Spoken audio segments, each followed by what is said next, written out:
Regular meeting of council to order for Monday, October 2nd, 2017. And I need approval of the agenda. Council adopts the agenda of October 2nd, 2017, regular meeting of council is presented. All in favor? Adoption of the minutes for September 19th, 2017. Regular meeting of council. Scott? The council adopt minutes of September 19th, 2017, regular council meeting as presented. All in favor? Any business arising from those minutes? Okay, that'll take us to delegations. Sarah, can you have a seat at the table? Welcome to our meeting. Thanks. I brought a handout for everyone. Sure. No, sometimes the text isn't as big on the PowerPoint, and you can make. I double seen it, so thank you. Thanks. Yeah. And there you go. Thank you. Looking already like Okay, so thank you everyone for the opportunity to come present on the visitor information services for the town of Tumbler Ridge. I just wanted to note that I'm not going to provide any updates on what the Geopark has been up to in general lately today, but if anyone has any questions, feel free to call me at any time. I know the Geopark has been coming up, so feel free to stop by, arrange a meeting, anything. I'm always happy to talk. Okay, so today I wanted to go over what our vision for the Tumbler Ridge Visitor Center is. And I'm just going to start by going over our goals. And so we have three main objectives with the Tumbler Ridge Visitor Center. So the first one is, of course, to work with the local businesses. And we feel there's a growing tourism market, and we definitely want to work to engage our businesses and capitalize on that. We want to diversify the visitor center, what's offered there. We want to create a professional tourism economy. And of course, you've heard it a million times, but it's really important to us to maintain that professional UNESCO designation that really says we are an internationally significant destination. So working on point one there, capitalizing on a growing tourism market. So you can see here that we are on an exponential growth curve in terms of visitors coming to Tumbler Ridge.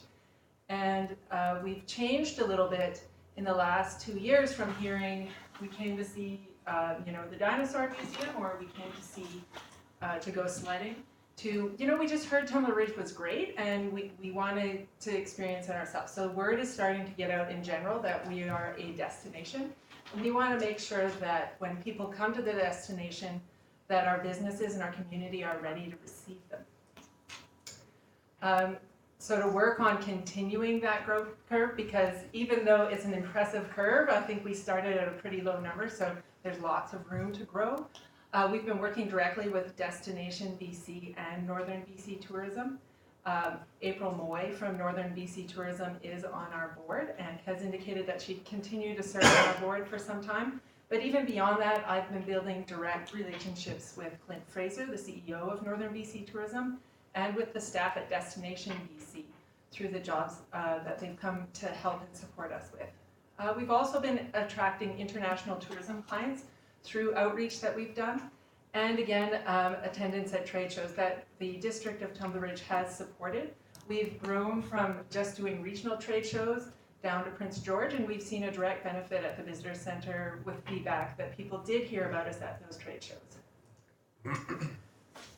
Continuing on capitalizing on the growth tourism market, we want to develop packages that are ready, and I'll go on to this in the next slide, to sell through visitor centers, travel agencies, and of course locally at our visitor center.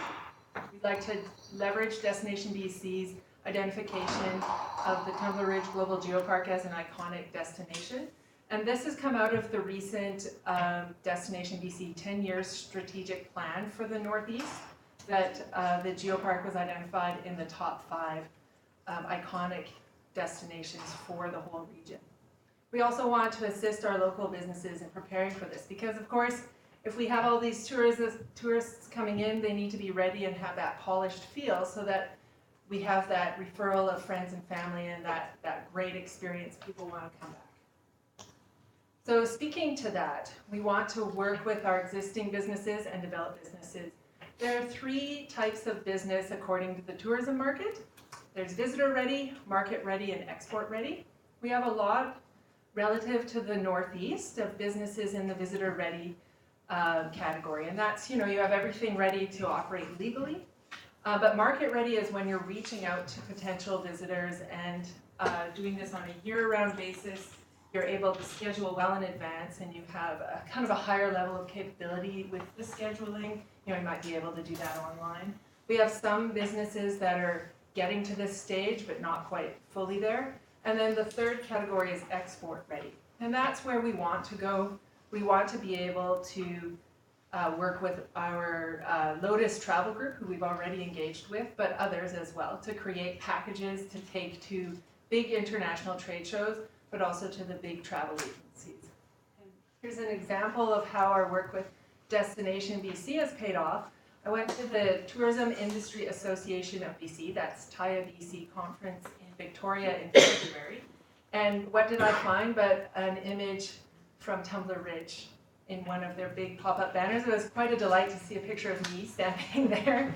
But yeah, so it really is paying off. They have noticed us. Moving on to our 2nd goal, and that's diversifying visitor center operations. So we want to expand the sales in the visitor center. We want to focus more on locally created content. We want to source items from local retailers. And, so if we're going to expand what we actually offer, are we selling hiking poles? Perhaps. So let's work with our local businesses so that they get a bit of a cut and we can sell it and we're not creating a competitive market for those items. And we want to reinvest the profits in the visitor center operations. So over time, as we can increase that will decrease our ask. In terms of geo-interpretation, so of course we're looking at expanding beyond just the visitor center to including that we are a geopark. And so we would like to increase the interpretation of the geopark portion of that at the visitor center. Create hands-on items for children. That's as simple as, get the kids to go in, make some rubbings of our fossils, do some little digs, simple things, but it gets the children interacting. It also creates time for the parents so that they can learn more. Maybe, I think you all have children. I actually don't know that for sure. I won't make any assumptions, but as you know, if you have time to sit and think about that tour and plan about it and think, then you might book it. But if your kids are crying and grumpy, you're a lot more likely to say, okay, you know what, let's just take the brochure and we'll go home. So really create an overall experience for the whole family. And we also would like to focus on being part of that international network. We feel that that shows that we are of that high caliber on the international scale. So if you come and you see that we have an international designation and we're at the same level as these other amazing iconic destinations, that creates that sense of value. Continuing with diversifying the visitor center, we are going to be offering increased programming. So we've already engaged in this with help from the District of Tumbler Ridge with our program coordinator. So we'd like to offer our Wild Women adventures. We've hosted 2 Wild Women adventures so far this summer in conjunction with the district, and both were sold out.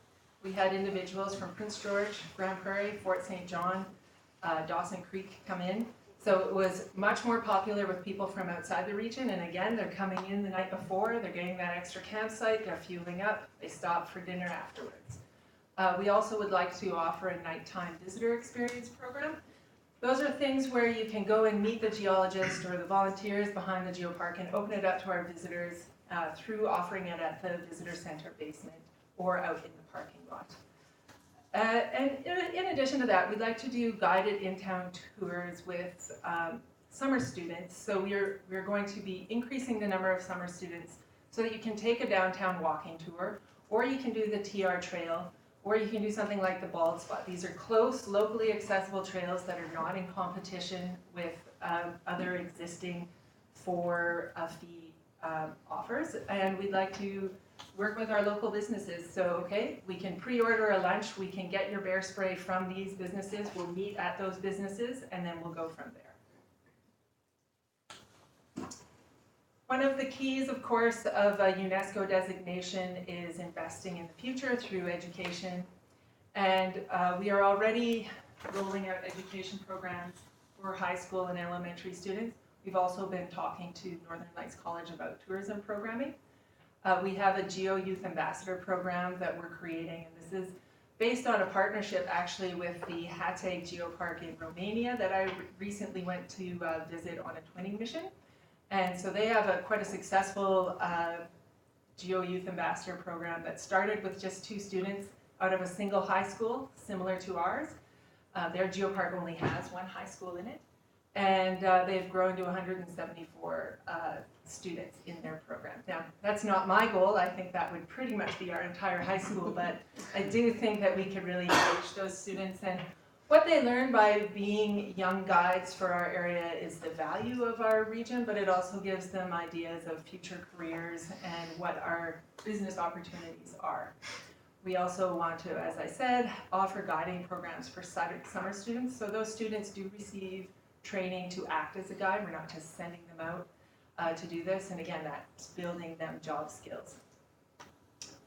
So with respect to the budget, we'd like to continue with the same level that was asked in 2017, but we're going to increase the staff through those additional summer students. We will be increasing the programming. As you've seen, we're going to continue the programming and build on a whole new calendar for next year. We'd like to increase the sales both through more merchandise, but we would also like to start offering sales of the tours, those pre-made packages for individuals. And overall, I'd just like to say it's an increased budget, but we're accessing a wider range of funds. So while our ask from the District of Tumbler Ridge for this contract is the same, our budget overall is actually bigger. And we would like to reinvest this back into the operations of the geopark. So here we have Lotus Travel Group. When they came up after meeting with me in Victoria, I was able to convince them to come take a look at Tumbler Ridge. We gave them a tour working with our direct operator, Ridge Roaders, and a few months later we heard back that they would like to do a pre-planned trip to bring people from Taiwan directly to Tumbler Ridge. They're looking at big numbers and they understand that we need to grow there. So they don't want to just suddenly send busloads of Taiwanese visitors here that we can't handle. Let's do this in a sustainable way. Their goal is that wild experience, and so they want to maintain the feel that Tumbler Ridge has. So we want to create market-ready packages. We're really focused on business outreach and development. That regional international exposure, working directly with Destination BC and Northern BC Tourism. Again, that's the visitor programming that we've already been offered, but we want to make sure that our visitors who are just in for a day or two really can access that with those smaller, locally offered walking tours and the visitor experience program. We are going to be continuing to roll out our education program, which wraps up the formal creation of it in December, and the expansion of interactive things for kids, as well as working with local retailers on increasing the merchandise. So at the end of the day, I think what we want to offer is an experience for a visitor to come in and have a great time in Tumbler Ridge and exit without those bumps that you might see in an undeveloped tourism market. We know that we're at the beginning of this and we have a long way to go, but we feel that we have the support to get there. We want to increase that thriving, locally based tourism economy. I think that there's money in visitors' pockets that's being left on the table. We can really work with our local businesses to grow and make sure that we are capitalizing on the existing opportunities that are already there. And I just thought I would end with this. What is our goal for Tumbler Ridge and indeed for the entire Peace region? Here's a quote from basically the creators of geoparks. McKeever, Zuros, and Patzak. And that is the ultimate aim of a global geopark, is to bring enhanced employment opportunities for the people who live there. Thank you. Thank you. That's great. It's nice to hear all that.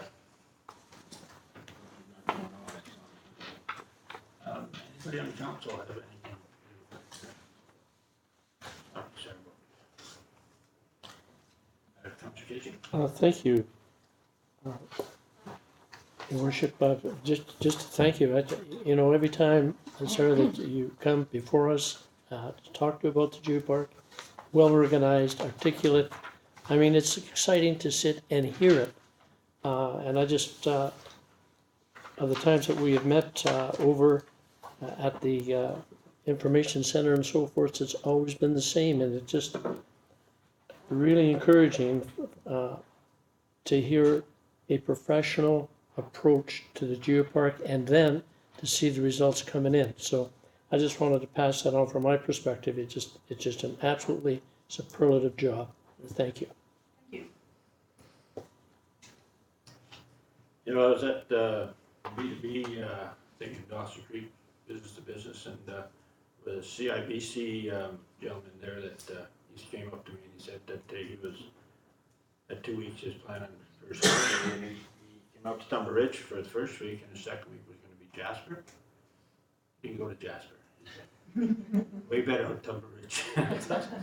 Right on. The other thing that you mentioned, there was local content. I was traveled around last year, this year, at the summer, and nobody wants China, made in China. It's all local. That's what they're looking for. Yep. Glad to hear that.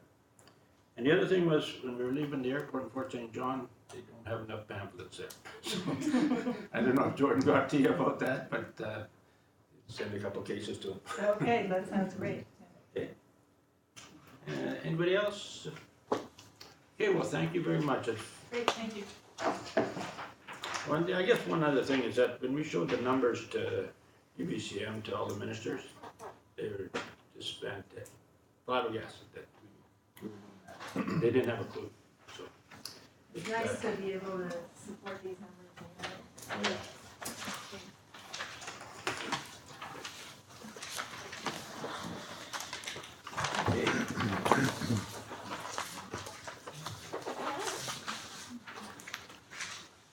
That takes us to correspondence, 6.1, East River Regional District and NEAT.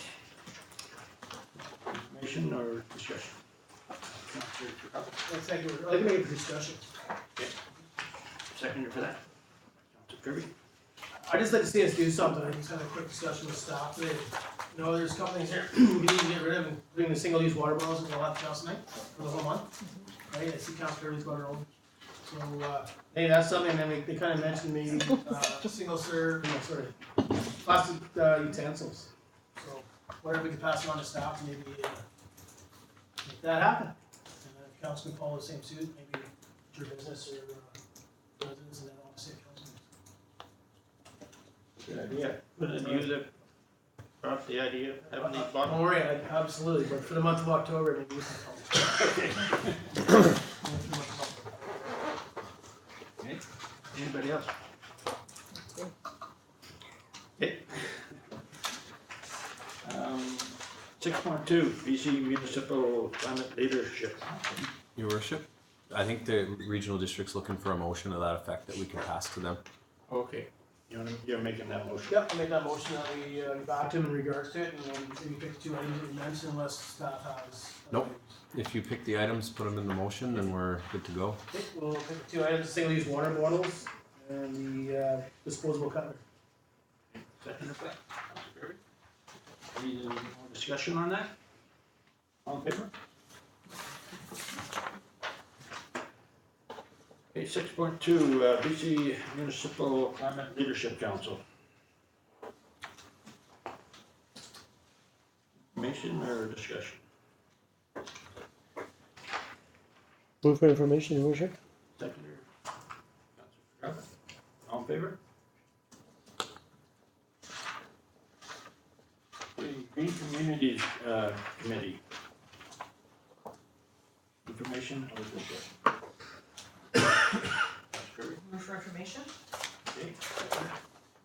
Got it.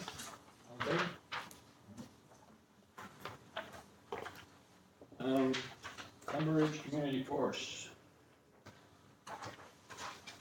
There's a recommendation there, so. Casey? Thank you, Worship. I recommend that council supports the fire mitigation plan as presented. Second. Councilor Scott. Discussion on that? Councilor Howe? Yeah, so I'm not in favor of this fire mitigation plan. I don't think it's a fire mitigation plan. I think it's another cut block within the district. I went quadded through it today and also drove through it. And to me, I don't see why we need to cut down the trees that are in that area. There's lots of green trees in there. And, there is some pine beetle kill, but it's not all the trees up in that area.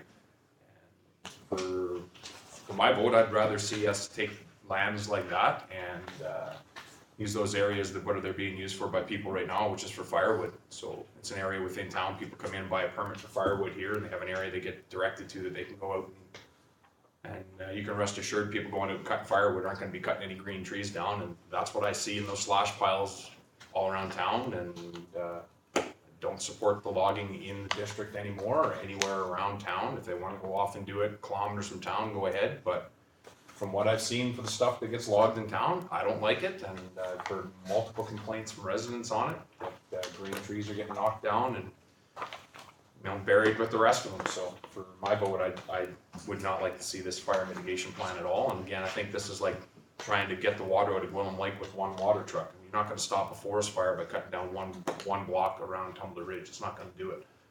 You wanna talk fire mitigation plan, you've gotta put something larger into effect than what this is. And we just don't, in my mind, we don't have a hope up here unless we clear a lot of trees, so. To me, this isn't a fire mitigation plan, I'm against it.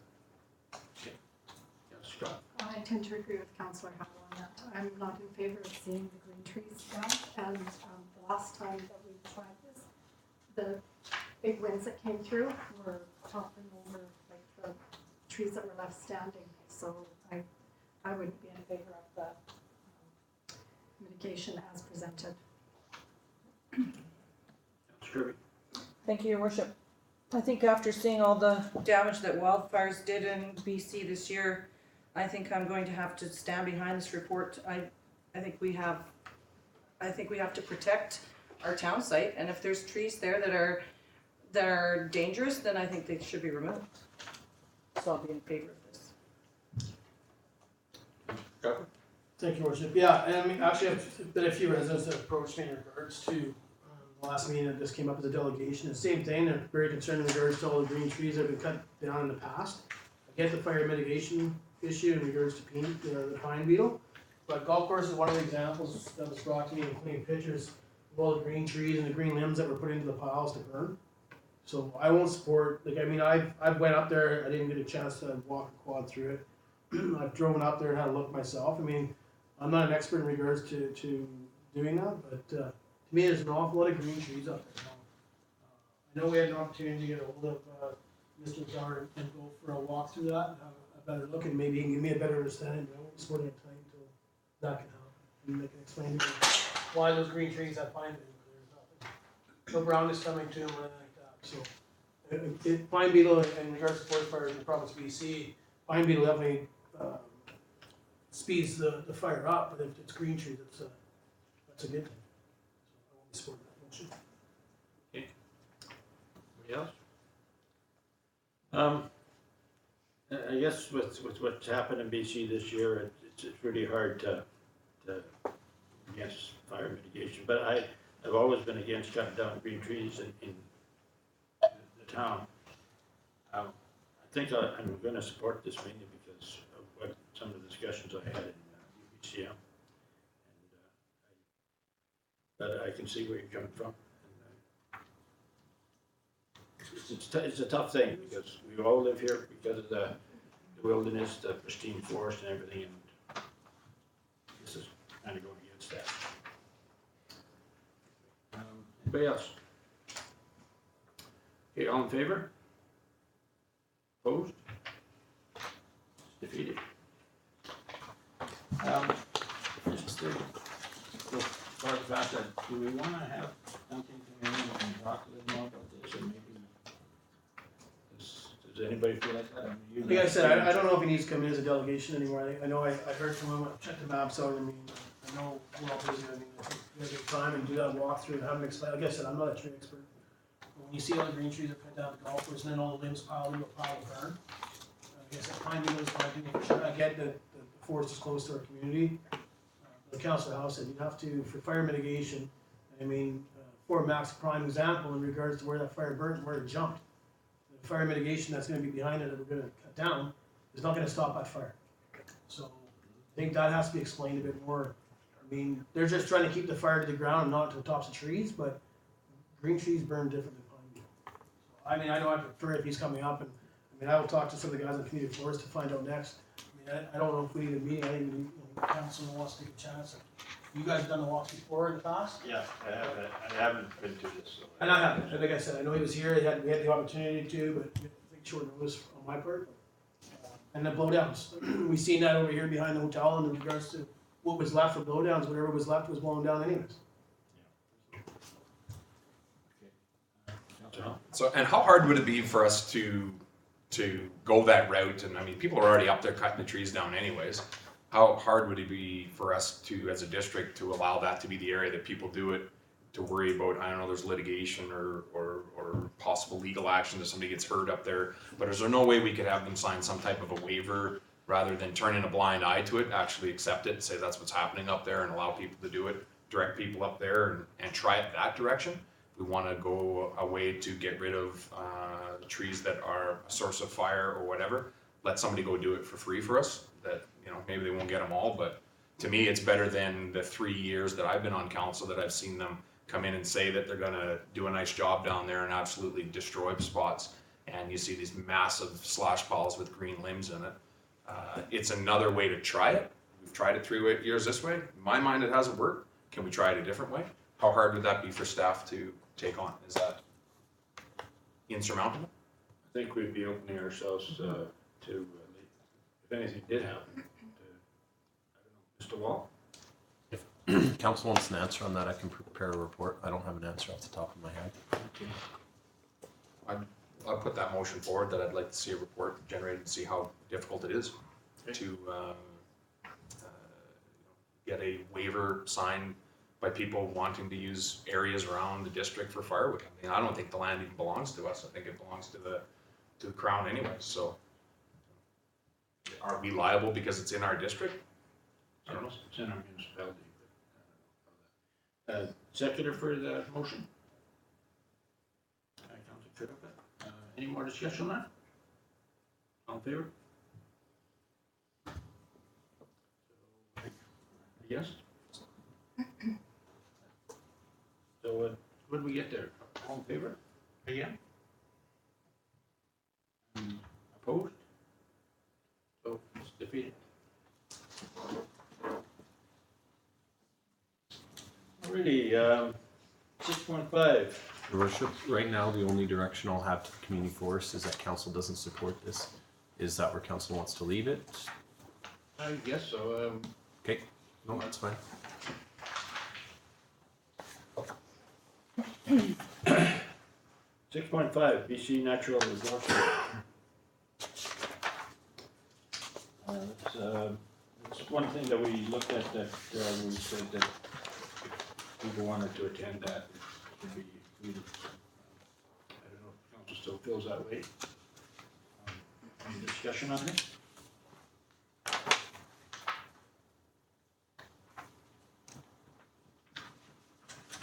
It is one of the bigger forums. We have the ability to attend. Councilor Cajun? Your worship, my question was, are we registered for that? We not talked about that before? That's a question. No? Not yet, no. That's what this is here for.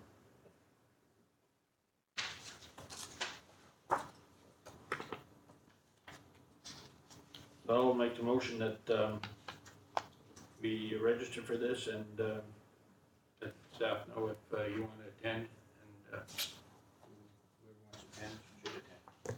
Second motion. Okay, any more discussion on it? All in favor? Opposed? Your worship, just as per policy, we'll bring back a staff report that attaches the agenda of the conference as well as travel costs. So I'll take what you said as direction to prepare that report. Yeah, that's. Okay, bylaws. Bylaw number 659, 2017, a bylaw to amend the District of Tunbridge fees and charges bylaw of 623, 2017. It's up for adoption. Councilor Kirby. Recommendation that council adopts the District of Tumble Ridge Fees and Charges Amendment Bylaw number 659, 2017. Seconder. Councilor Scott. Discussion. All in favor? 7.2. Bylaw 660, 2017, permissive tax exceptions. Bylaw is up for adoption. Councilor Scott. The council adopts the District of Tumble Ridge Permissive Tax Exemption Bylaw number 660, 2017. Seconder. Okay. Discussion. All in favor? Oh, Sorry, I was going all in favor there, no Okay. discussion, sorry. all in favor? Opposed? Okay, new business, Tumber Ridge Community Forest shareholders resolution. Step out on that one there. Okay.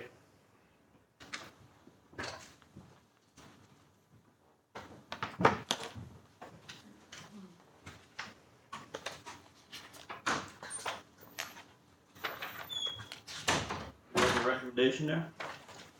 Councilor Kirby? Recommendation is presented. Seconder. Councilor Scott? Discussion on it? Councilor Kirkland? Thank you, Worship. Just a question, I did touch base with Mr. Wall, but, you know, we're the sole shareholder of the Tumble Ridge Community Forest. We bring all these motions forward all the time, but yet when we ask to try to do something or do something different, we're told no, that doesn't happen, that's deducted by the board. So I'm just curious about that, I mean, I did touch base with Mr. Wall, I mean, every time it comes up, and we try to, you know, whether we wanna stop a cut or whatever, then all of a sudden we're told we don't have any say in that. Mr. Wall? So this would be similar to a holding company. If you're familiar with the business, you generally don't have the parent company telling the holding company what they have to do. Your mechanism of action is through the appointing of the directors. If council's legal ability to tell the community forest to do one thing or another would be something I'd have to have the lawyers report back to you on. But as far as the general way it goes is that council exerts their influence on places like this or entities like this the same way a parent company would exert influence on the holding company, and that's through the appointment of board members. Okay, any other discussion? All in favor? Opposed?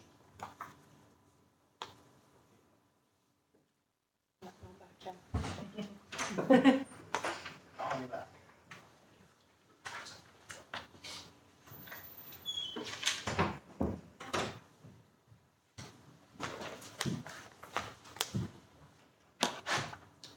Eight point two, Northern BC Tourism Summit travel approval. A recommendation there? Councilor Casey, I would move the recommendation as presented. seconder, Councilor Scott. Discussion? All in favor? Opposed? Tunbridge Visitor Information Center Management, and we have a recommendation there. Councilor Casey, Thank you, Your Worship. I would recommend that the District of Tumble Ridge enter into a 3-year service agreement with the Tumble Ridge Global Geopark beginning in early 2018 for management of the Tumble Ridge Visitor Information Center. seconder for that.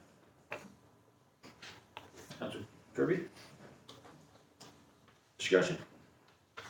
Councilor Howell? So my thought on this is, are we not putting the cart ahead of the horse here by entering into this agreement with the Geopark before we hear from the chamber? We have a meeting set up on the 4th with the chamber. Wouldn't we want to hear what the chamber has to say before we go and make a decision on this? We asked staff to negotiate with the Geopark. Right. For doing this, it wasn't, we didn't ask staff to negotiate with the chamber and the Geopark. I understand that, but didn't we not also ask to have them come in on the fourth and hear what they wanted to do with the geopark, what their ideas were? I thought we were maybe be talking on the fourth about how the chamber, how we're gonna support the chamber in the future. Okay. Councilor Casey? The only other comment, Your Worship, about reading through the report that we have is at the time of the writing of this report, the Chamber has not confirmed their attendance at the October 4th meeting. So that is one note which I thought was pertinent to consider, and also the fact that the last paragraph with regards to the geopark outlining exactly what they plan to do and the programs that initiatives they plan to take up and so forth. In my opinion, I thought they were excellent and first class, so I have no hesitation in voting tonight on the issue. Okay. The chamber is coming to the meeting on the fourth. Councilor Curry? Thank you, Your Worship. The Global Geopark put forward a great business plan. They do have a few things in here which are talking about how they are gonna work with local businesses to enhance tourism. And I think the chamber does that too, of being kind of of course, being part of all the businesses. And I think it would be good to hear what the chamber viewpoint is on how they're gonna work together, the two groups together, and see if there's any overlapping, again, job descriptions within this plan. I think the geopark does, the way they can promote tourism is gonna be beneficial, but I think the chamber also will have ways, like when they're talking about the local crafts and merchandise. I know the chamber's already doing that, so that I can see a couple of issues there that might be kind of difficult to kind of tackle there. I'd like to hear the chambers. I'd like to hear from the chamber. Also, just it'll give us some ideas on budget, whether we go with the budget that's presented from the geopark.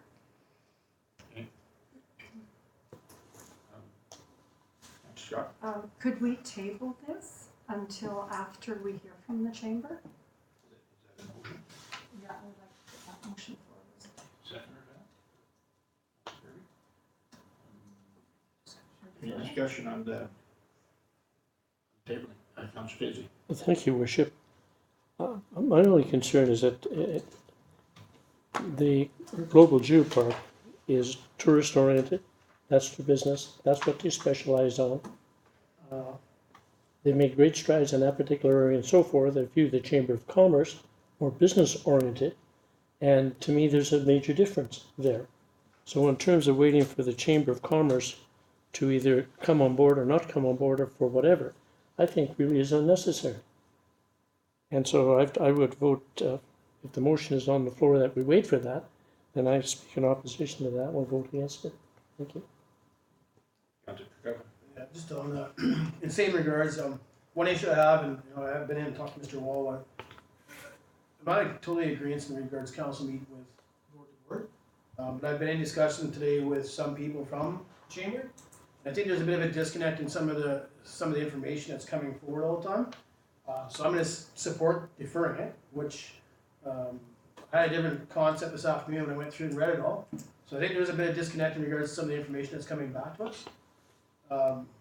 And another issue I have is regards to that we're having delegations and then having that as a recommendation in the same council agenda, which I've been told numerous times that we would never do that, even though motions were trying to be made, that we never did that following a delegation. I know it's not exactly right after, but it's in the same agenda. It's happened a few times, so I do see that as a concern as well. The delegation was here just to tell us what the geopark was doing, and they weren't here asking for big center. It's a different issue. I think it's all their goals and stuff in regards to how they're gonna run the big center. I'll be supporting the deferring it. And to me, I think you give the group that's ran it for the last year the decency to hear them out. I mean, whether or not they're the way we go or not, I think you gotta hear them out. I mean, I agree with what Councillor Casely says, that it makes more sense to be a tourism-related group that's taking care of our tourist center, but at the end of the day, those are that's the group that did it for us the last year. Maybe they've got some recommendations that we should hear out, and I don't think you cut them off at the knees before you at least hear them out. So I'll vote against to defer. Anybody else? Any question? All in favor? This is to defer. No, this is to give them to, oh yeah, it is to defer. So this is on tabling issue. All in favor of tabling? Is it- There is a Councillor recommendation. Casey, My apologies, but are we not dealing with the recommendation that we support but if there's a motion on to defer, to defer that's what we're gonna vote on first. first? Fair enough. Thank you, Your Worship. Okay, all in favor of deferring? And against? Okay. And so it'll be tabled.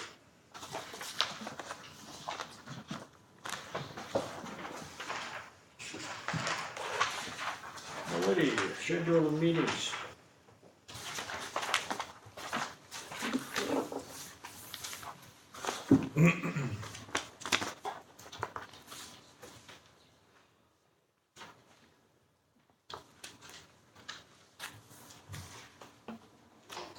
Anybody got anything to add or up on it? There are two special meetings coming up, which is the fourth, which is chamber, and town hall meeting. Should be nice to see everybody there.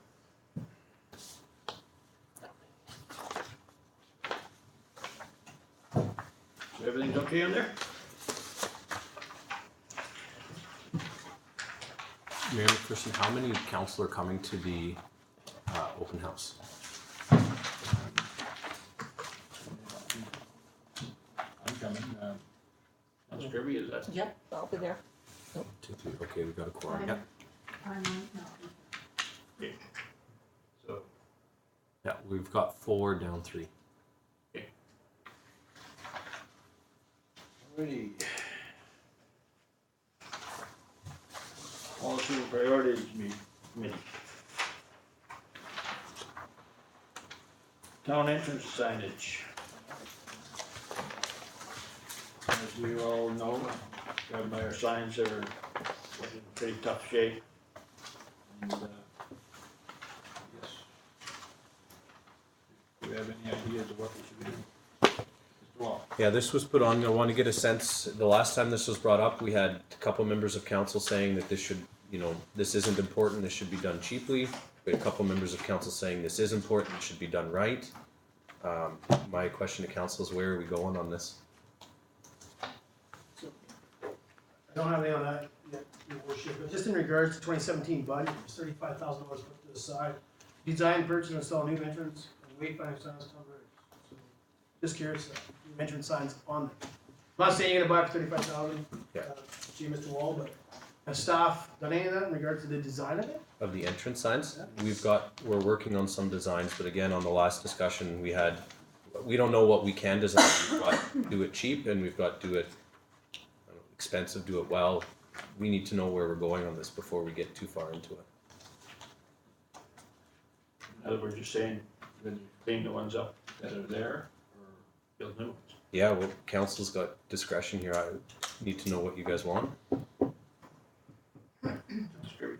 Is it possible to get, put together a report that has, kind of 3 different options? Are we going with just a sign that has welcome to Tumbler Ridge? Are we gonna put an iconic something to do with our area? What's it gonna be? Is it, what the costs are?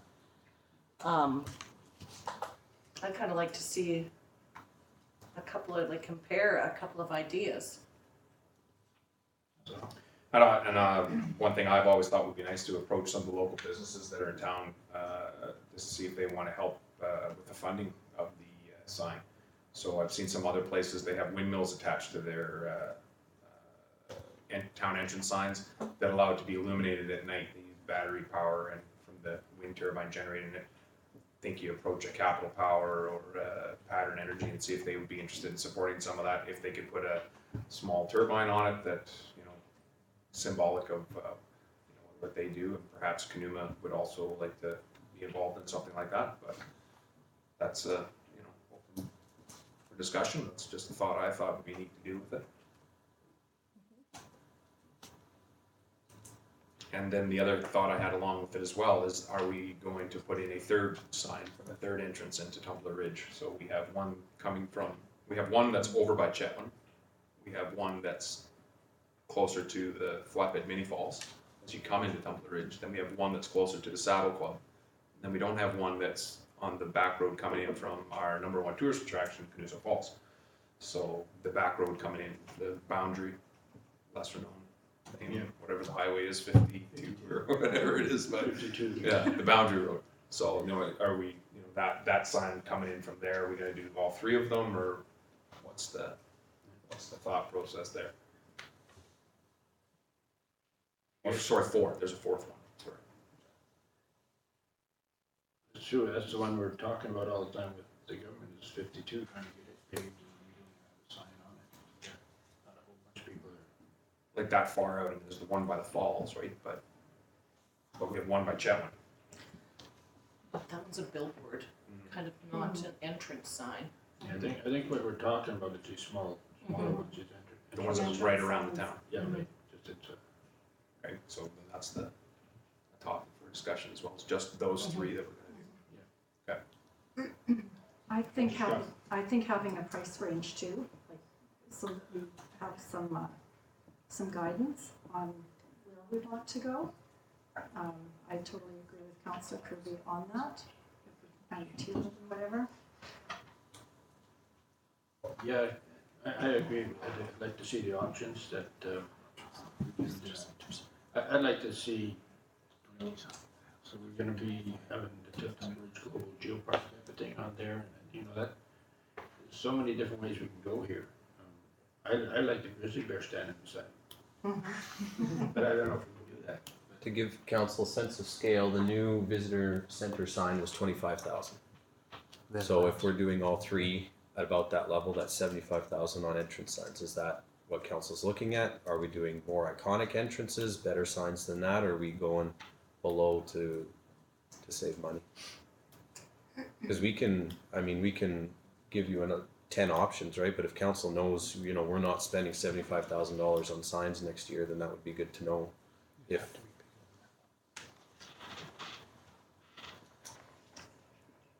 Okay.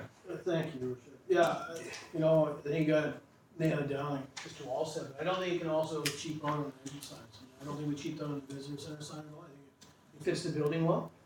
I mean, I know not everybody agreed with waiver rent, but I don't think you can cheap down. I mean, I can only throw out ideas. I mean, I'll throw out a community. And I'm not saying to do something exactly like Grand Cache, but they have a pretty iconic sign there when you come in on both sides of that Highway 40.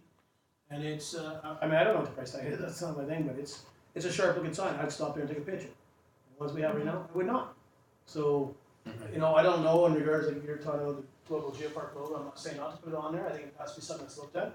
I don't want to ever see the global geopark not get extended or approved again. What if that happens? Then we're changing another sign. Right? So, I mean, we did it at a big center, and I think that's something that it's come up in regards from staff, in regards to our signs and stuff, and have that on there. So, I think that's got to be looked at and really in depth, but I don't think we can cheap out. I'm not going to throw a price tag out to you and say, look at $100,000 per sign, it's $300,000. I think, again, if we can get three options, and maybe we do have that $25,000 to $30,000 mark per sign, $50,000 sign, and $65,000 sign, or whatever the prices you guys get quoted. It gives an idea of what you're paying for what kind of sign. I mean, there is lots of different sign options out there. Grand Cache is one, Jasper Alberta is one. I mean, I'm not sure in regards to this windmill thing. I like that idea. You can interpret some of the businesses or companies or corporations that are around. They're able to help assist with that. Maybe their assistance is the windmill and the battery pack, and I think that's we have windmill. I mean, maybe they can do something there too. I think that's kind of my feeling. It needs to be, like you said, Council, just have that thing. Put a price range in it. I mean, I think it could go up from 30,000 a sign to 35 or something. 2-3 different levels. I don't know if anybody, I don't know about everybody else up here, but sign comes in at $75,000 a piece. $225,000, 3 signs. We're looking at a third entrance. Is that a bad investment for the district of Tumbler Ridge? Is it a bad investment for as much tourism we've pushed in the last year and a half, 2 years? we're trying to look professional, and that's our Absolutely, entrance you gotta sign. pay for it. If we Yeah, keep Scott. in line with what we have at the Vic Center, though, I was just wondering about power to these, that's where the wind turbine or having a power source to light them. Because as they stand, we wouldn't have power out at those areas. So I do like the idea of being consistent with what we have at the Vic Center. And those are big enough in that. It would just, the lighting is what makes them pop in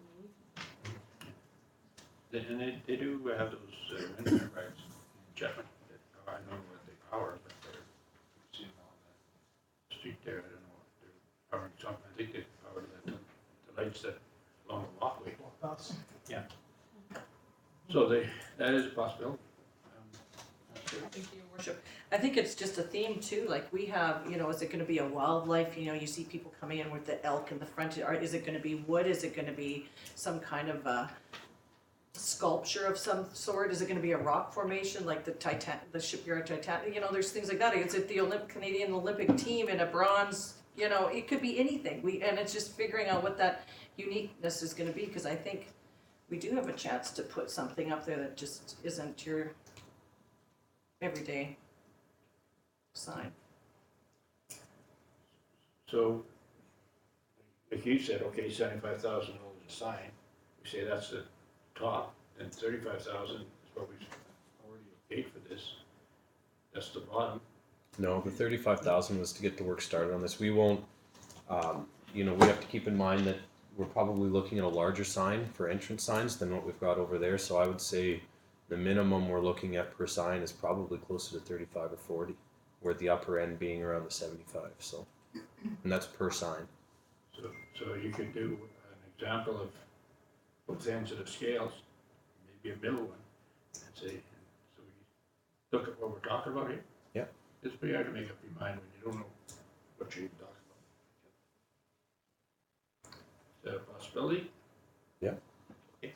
Yeah, Councilor Scott. And I'm just wondering, I mean, I'm not trying to overload staff and stuff like that, and make it a long process and stuff like that.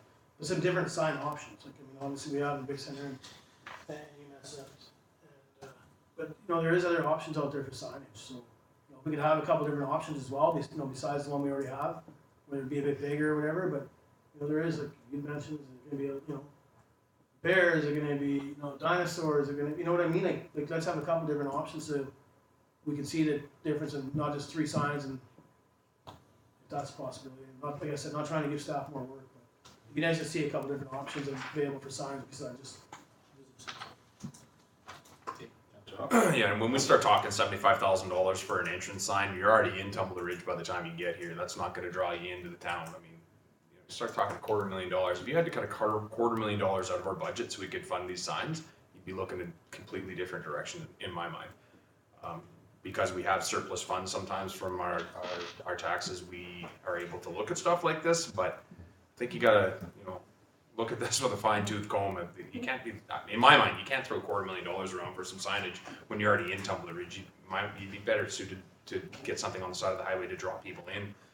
When you're talking that kind of money, I mean, yeah, I think you set a maximum on it, and if you can get some corporate donations to go into it, that they want to fund the lighting or, have some type of a billboard on the back of it, welcome, or thanks for visiting us, or whatever, maybe there's an opportunity there to get some funding for it instead of constantly just dishing out our cash at stuff like this. There might be grants too for some of this stuff. Mr. Wally, Yeah, we can provide council with as many options as we want.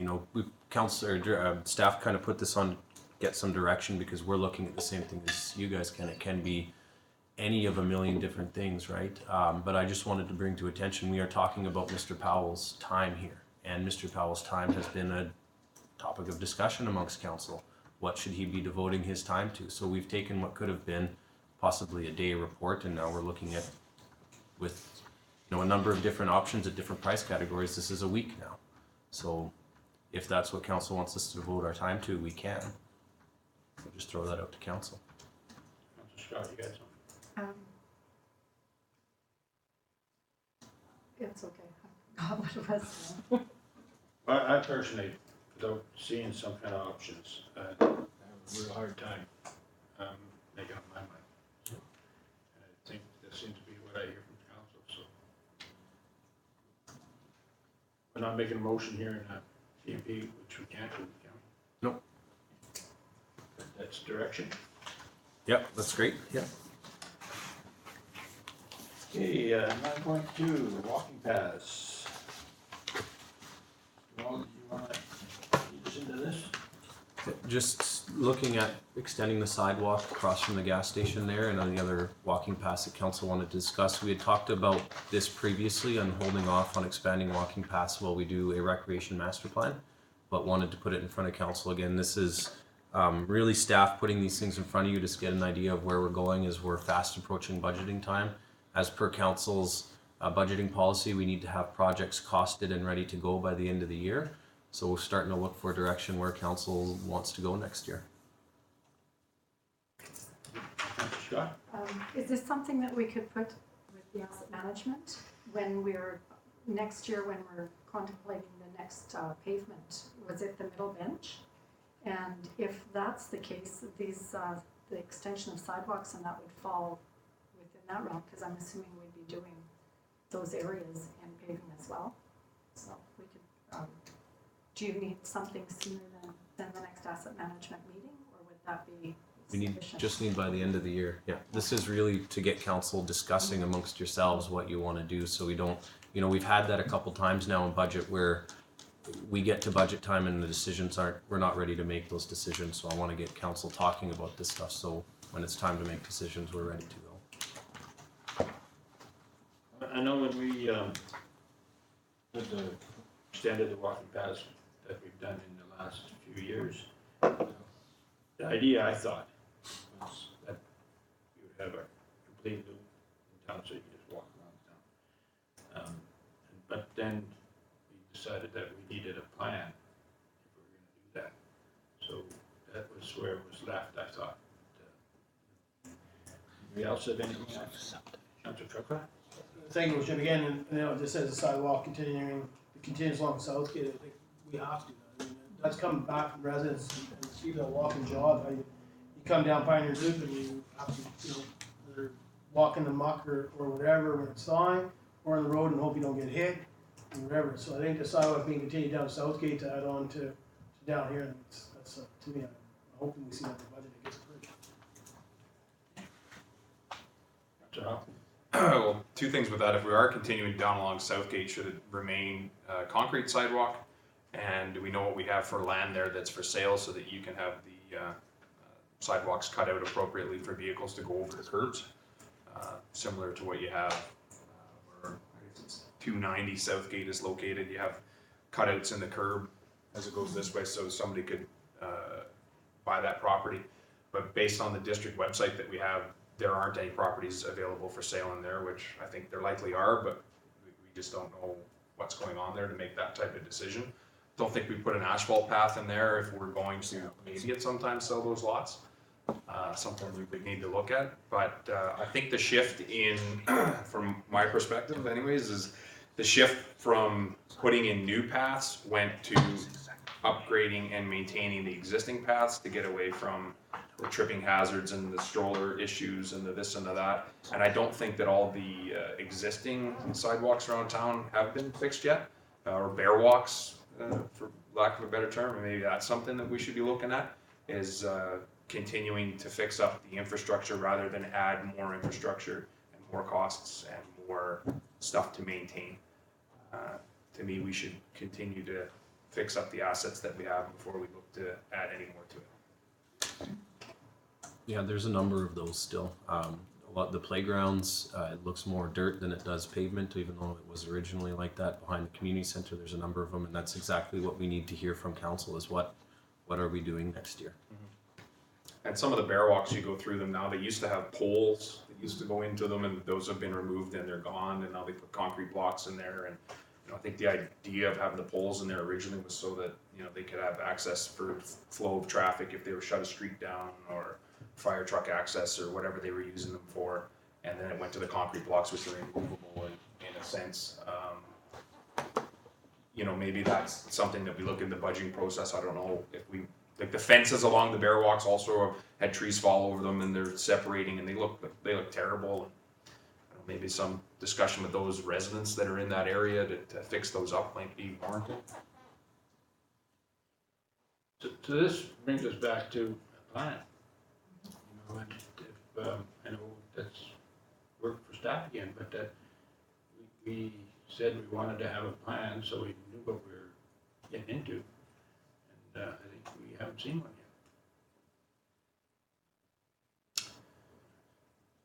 Do we want to throw that back to staff to look for costs to fix up the remaining walkways around town? I think I'd like to see a walking trail plan so that we can take a little bit out of it each year until we get to where we want to go. Mr. Wall. Council, we put that plan in front of you in last year's budget and it was defeated. The recreation master plan was to include all that stuff and council defeated it. So that's why we haven't moved forward on that. That's why I'm looking for that direction today. You put it in front of us to have a recreation master plan. Yeah. That included I think the cost of to do the study was $150,000, if I remember correctly, wasn't it? Thank you, Worship. Maybe we could set a strategic planning meeting with council before the next budget, and we could at least set a plan forward for next year.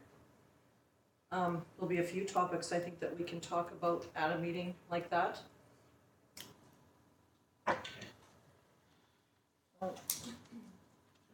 Do we have an actual map though that shows our existing trails and the bear walks and the sidewalks and stuff like that? Like that specifically outlines where the walking paths are and bear walks are? I don't believe so, but we've got the maps that show where all of them are, yes. Okay. So if we have that as a strategic plan, that would give us a guideline to, discuss further.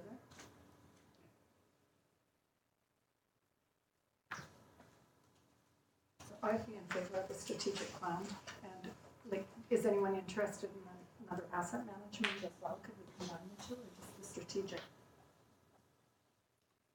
I don't know where we're at with the asset management. I haven't heard. Part of that, I would imagine, it's the assets. John? So I'm not following what you're saying there. What do you mean a strategic plan? A strategic plan? We're talking one's a recreation master plan and the other one's a strategic plan for what? For council. and Like what- our strategic Yes. plan going forward for Yes. budgeting or? Well, for our ideas of what we want to include. For next budgeting. year, For budgeting.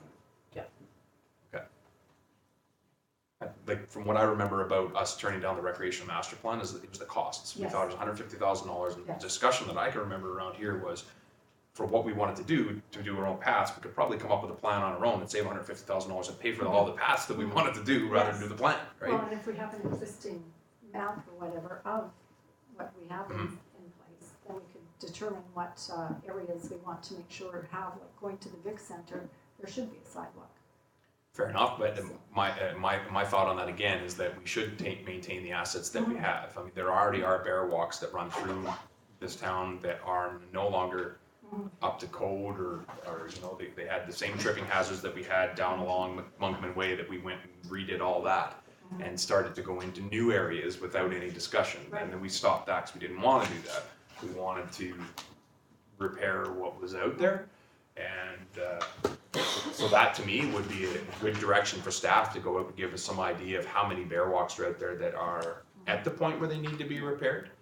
And I don't know what the rest of you feel like on that, but that to me is an opportunity for staff to go and have a look at it rather than bring somebody in. We'll use their advice on it. If they need to be done, they need to be done. So rather than continuing on and doing any more new paths and spending any more money and look at what we got to fix up. Mr. Wall? Yeah, I just wanted to talk a little bit about the recreation master plan. So council did defeat it and did have to do with the cost. As we've gone throughout the year, council keeps coming up to wanting to do things and we keep bumping up into you want to have a plan. I'll just, give example, the walking pass is one, the bear pass is one, the recreation trail that wanted to go behind the visitor center, the Stonehenge that was going to go behind the visitor center, the possible fishing pond there. And every time council talks about it, the discussion usually ends up at, well, we don't want to identify this one specific use because we don't know what else it could be used for. And that's the idea of the recreation master plan is bringing all these things into it. So if council wants to separate it out, you can, But there's a whole bunch of things throughout the year that council's gotten to the point of we want to do something, but we don't have this overview of what we want to do and what the different uses are. So that's the idea of having that recreation master plan. So you get the walking paths, you get the bear walks, you get the sidewalks, so you know what's going to happen with the walking trails over there, whether or not we're going to develop the fish pond, whether or not we're going to do the Stonehenge. That will all be pulled into one document. We don't have to do it that way. We can separate them out. But all of these issues keep coming back to that one central thing there. And I think most municipalities do that recreation plan and bite the bullet. I mean, yeah, it's expensive, but at least then next year there's going to be a new council sitting here, and they'll at least be able to look. Well, what was the plan these guys are working on? You know, they won't be able. Right now, they wouldn't have a clue what our plan was. So, you know, I really think there should be a recreation plan. I didn't realize at the time. I guess I don't know. I forget what happened there, but if it was, I know myself, we got into problems because with the walking paths because we didn't have a plan and everybody wanted one. So I guess if you want one, you got to pay the piper. Councillor Scott. When that was on the budget line item, I was thinking that was more of a Parks and Rec with the organizations that were in town, not necessarily, you know, what we were going to develop. So that was my confusion, I guess, as to what the recreation plan would entail.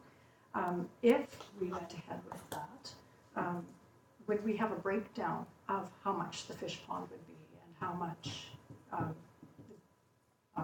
paths and stuff like that would be? It would be your document. If that's what you want to have in there, that's what would be in there.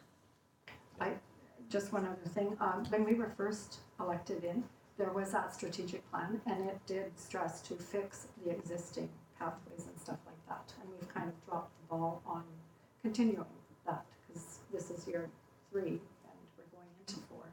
So that existing stuff should be a priority as well. Go ahead. And the existing stuff we don't need a plan for. It's up to our staff to go out and evaluate if that stuff needs to be repaired, and if that's still a path that is used, go ahead and fix it. I know there have been bear walks in this town that have been removed or sold to residents that were deemed not necessary, and however that happened, it happened. But there are bear walks out there, and that stuff is not part of a master plan. It doesn't have to be discussed in great detail or anything. It's there. Fix it or don't fix it or take it out, one of the two. And to me, I'm not in favor of spending $150,000 for what taxpayers put us in these seats to do, which is to improve the town. And if we've got a couple of ideas bouncing around our heads, we're better off to come in on a Saturday and figure it out, what we want to do, throw some ideas around with staff and go at it. $150,000 is a whack of money, man. That's a ton of money for somebody to come in and tell us, you guys should pave that road, you guys should put a trail that loops around to there. Get the user groups involved, get people involved, say, hey, guess what, we're gonna save you $150,000 if you show up to this meeting, put some input into it. To me, I think it's ridiculous to spend money like that. I mean, we're talking to get an engineered idea on a building structure or something that we don't, you know, we're spending millions of dollars on these buildings, different story, but this is our town, this is how we see fit to do what we wanna do, and I don't understand why we spend that kind of money to do it, but. And that's a great argument to have. But we've run into, on this council, we've run into issues because we don't have a plan for different things. And in this day and age, you should plan things. That's true. Thank you, Your Worship. I think Mr. Wool pointed out some good points there that we had a lot of groups coming into us and bringing their ideas, and we all said, yeah, we like that idea, but one thing we didn't do was go for that walk through the property behind the big center and look at maps and see exactly what the use of that would be, and to have that strategic meeting to say have the discussions amongst council on what we see happening with that area. So until we do that, we don't need a recreation master plan because we don't exactly know what direction we're going with. That would be part of a recreation. So that's where master plan. if we can set a date for strategic plan, we can talk about some of those ideas that came to us and kind of put them either into something we want to see or not for next year anyway. Councillor Casey. Thank you, Worship. Well, I don't have any problems with setting up another meeting, but I thought that we had previously put together a sustainability plan, which encompassed all of the activities that we wanted to undertake and to take place. And correct me if I'm wrong, I also thought that we had schedules set out as to what we were going to do in this particular time frame and this time frame and so on and so forth. And if we haven't been doing that, then certainly I think that why would we not get back together again to say either scrap this or revise it, put new objectives in? And I thought we've had this conversation before, that we would plan out that to go in, reevaluate where we are, and then priorities have changed and come up with a new document that we're going to follow, and so on. That to me just makes sense. Somebody make a motion that we have a strategic plan and go over all this stuff? Well, I'd be prepared to make the motion, certainly. Seconder? Councillor Kirby, any other discussion on it? Okay, all in favor? Oh. Okay, that's all we'll do. Are we going to look at a date for that, Council should talk about it. My understanding is that we're gonna be missing a number of councillors here till the end of the year. So it'd be good for council to give us a date rather than admin set a date, because then we're caught. Yeah. It leaves admin in a bad point, because one councillor says I can make this, one councillor says I can make that, and where do I go from there, right? So Well, I'm not going anywhere, so I'll be around. Thank you, Worship. What about the first week of November? or first week of Somewhere. November is good for me, Somewhere. November is fine. Yeah, I'm good for November. Anybody not good with November? November would be fine with me as well, as long as it's not October. That's fine. First week of November, like that, the second, third.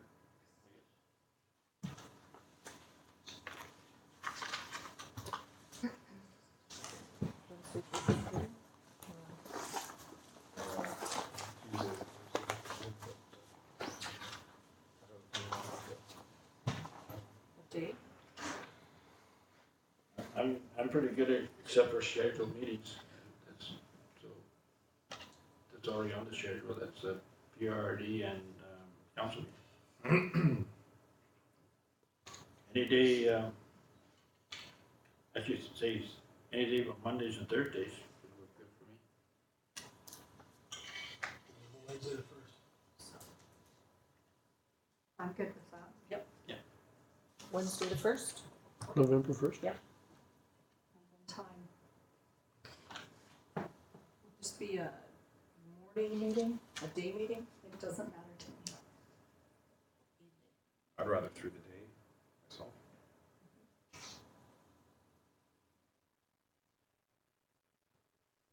So day meeting on the first of November? So 8 to noon type thing?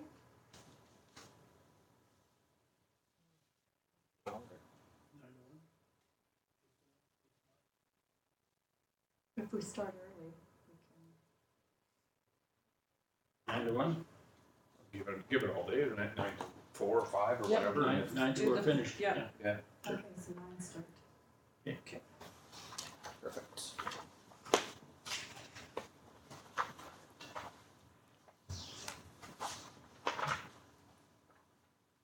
Okay, so we'll leave that till then.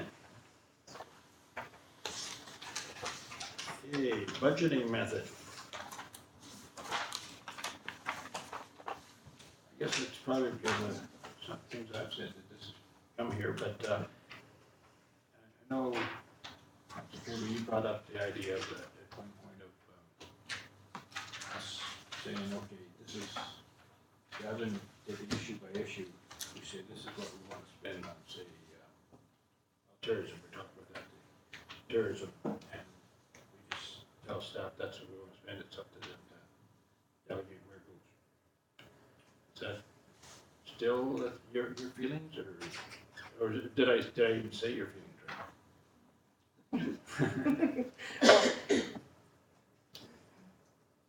Go ahead. Yep, thank you. I think there's certain parts of the budget that if we're trying to reduce costs, if we're trying to to cut back a bit, that the council would come up with a budget number, and then staff would work within that, instead of just coming to us with, you know, the lists, or, you know, the wish list, or whatever you wanna call it, and then we just, and then that way, staff will prioritize what they can do within that amount. And I know when we first were on council, that's the way we didn't like it, because we were new. And so they, you know, we wanted to see line item and item, and now we can see you know, we can see both sides, and it's just a discussion on how council would like to see that moving forward, and just a suggestion. I like that way of thinking. I'm not sure, I'd like to hear maybe more from staff, how that would work, and you know, if it would work, and I guess it puts the management side on staff side, and that's policy side, which is where we should be. Anybody else? Councilor Casey? Thank you, Worship. Just a question, and maybe I've lost something here. When we sit down and talk about a sustainability plan, what it is we want to do, we break it down, we put it together. Do we not have to do that first, or should we not do that first, to determine the projects we want to work on, the work we want to do, and so forth? And then we put a price tag to that, and then we take a look at how that what's the impact of those costs on our tax rates and so on and so forth. We go through that exercise and we say, well, that's unacceptable. Nobody is going to do anything except shoot us if there's a 50% increase in taxes. So we go back and we then start to delete the areas, and we work on it that basis. Then we come up with a plan that will match what we're also satisfied with by way of the tax rates and so forth. Would we not follow that process through? And make adjustments from that, from that point on?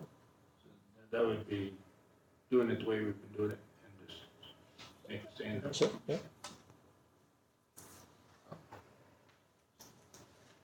mean, if we put together the wish list, and that's everything we want to have, we're going to be having meetings we say, okay, what is that worked out? Staff can put those figures together. If we're going to do all of that, this is what it's going to cost. That's unacceptable. So we get together and see it cut and cut and cut. I think we followed the same process pretty much last year. Is there another process that we should follow that doesn't fall within those parameters? I can't think of one. I think we've narrowed down our budget it's a lot better than it was the first year that we were in. We've had our issues, and I think Mr. Wallace straightened a lot of that out for us, and it was pretty simple last year, and it went fairly quick, I thought.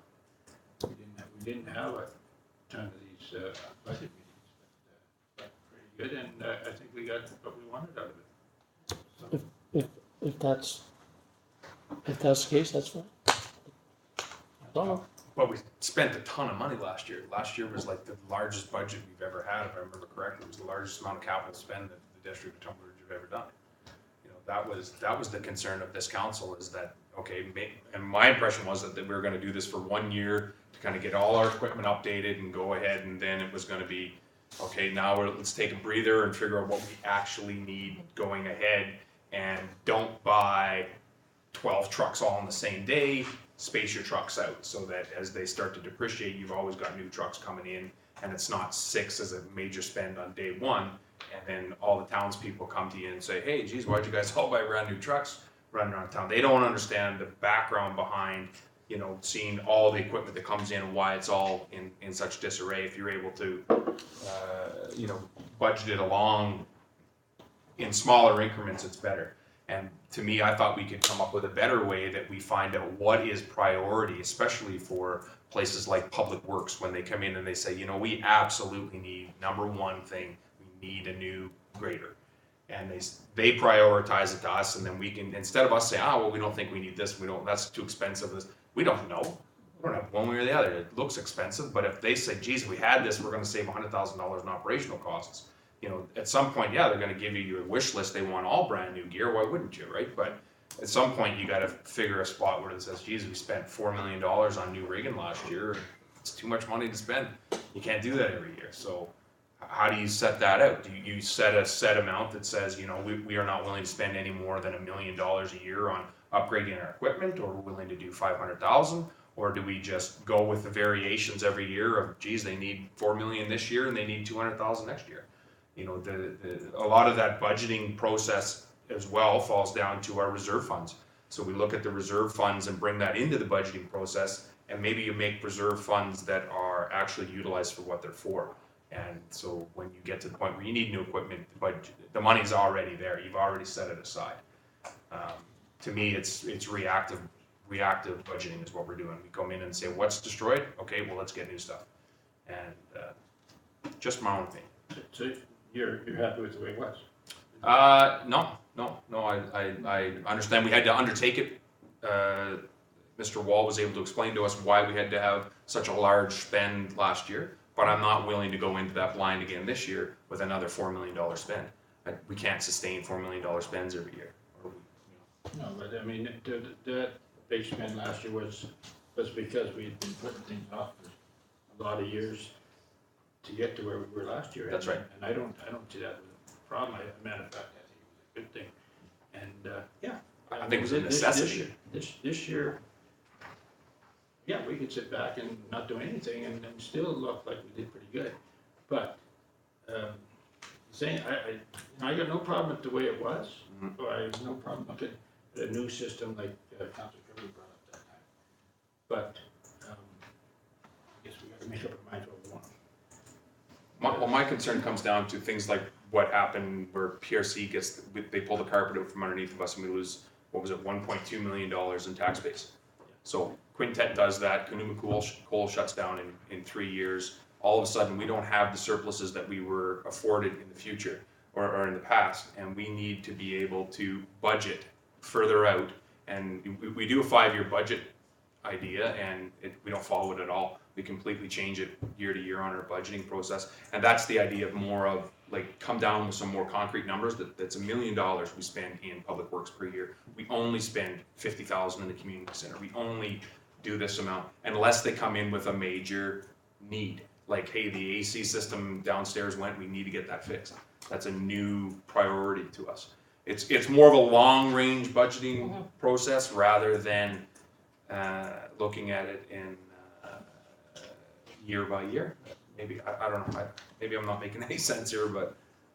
I think what you're saying is the way we were doing it is the way we look at it, and say, and then decide whether we need to do this or this, and if we don't wanna do a big spend this year, we decide that as councillors, and we stay on top of that. But we won't have years where we will be afforded the ability to spend $4 million for the rest of the history of Tumbler Ridge. No. We're gonna have times where we're gonna have to spend more on a consistent basis rather than the ups and downs and that we're trying to. We have the ability to do it now, and that's fantastic. We should be planning for the times when we don't have the ability to do it, when times are poor. So. Councillor Scott. And that's to me where we need that core budget or a bottom line like figure, and that then we can, deal with plan properly on, whether it's a good year or not to make those capital purchases and stuff like that. And I don't think that's anything we have yet, is that core budget or a bottom line for each department. We just went through a core review and We told went- us we were doing a great job. Yeah, but Is there's that no not what figures, we're talking about here? so that's all I would say. What, you just said that we aren't addressing the core, but we did. It's, if a person is given line items and, $4 million to put into pavement and stuff like that, I'm saying we went through the core budget review or the core service review, but there wasn't any figures put on that. That's all I was saying. Okay, Councillor Kazin. Well, the only thing I'm thinking here is the fact that we asked administration to present their budget.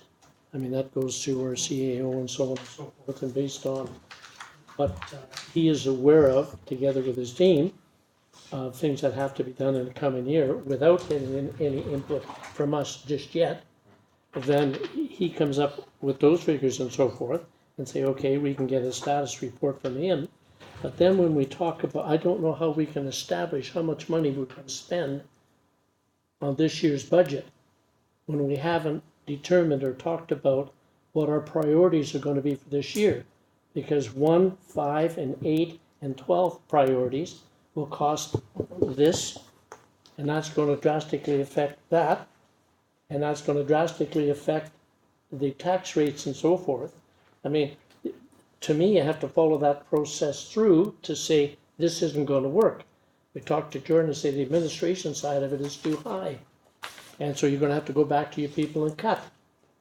And Jordan comes back to us, or our CAO, excuse me, comes back to us and says, this is what I can do with what you've given me. Bang, bang, bang.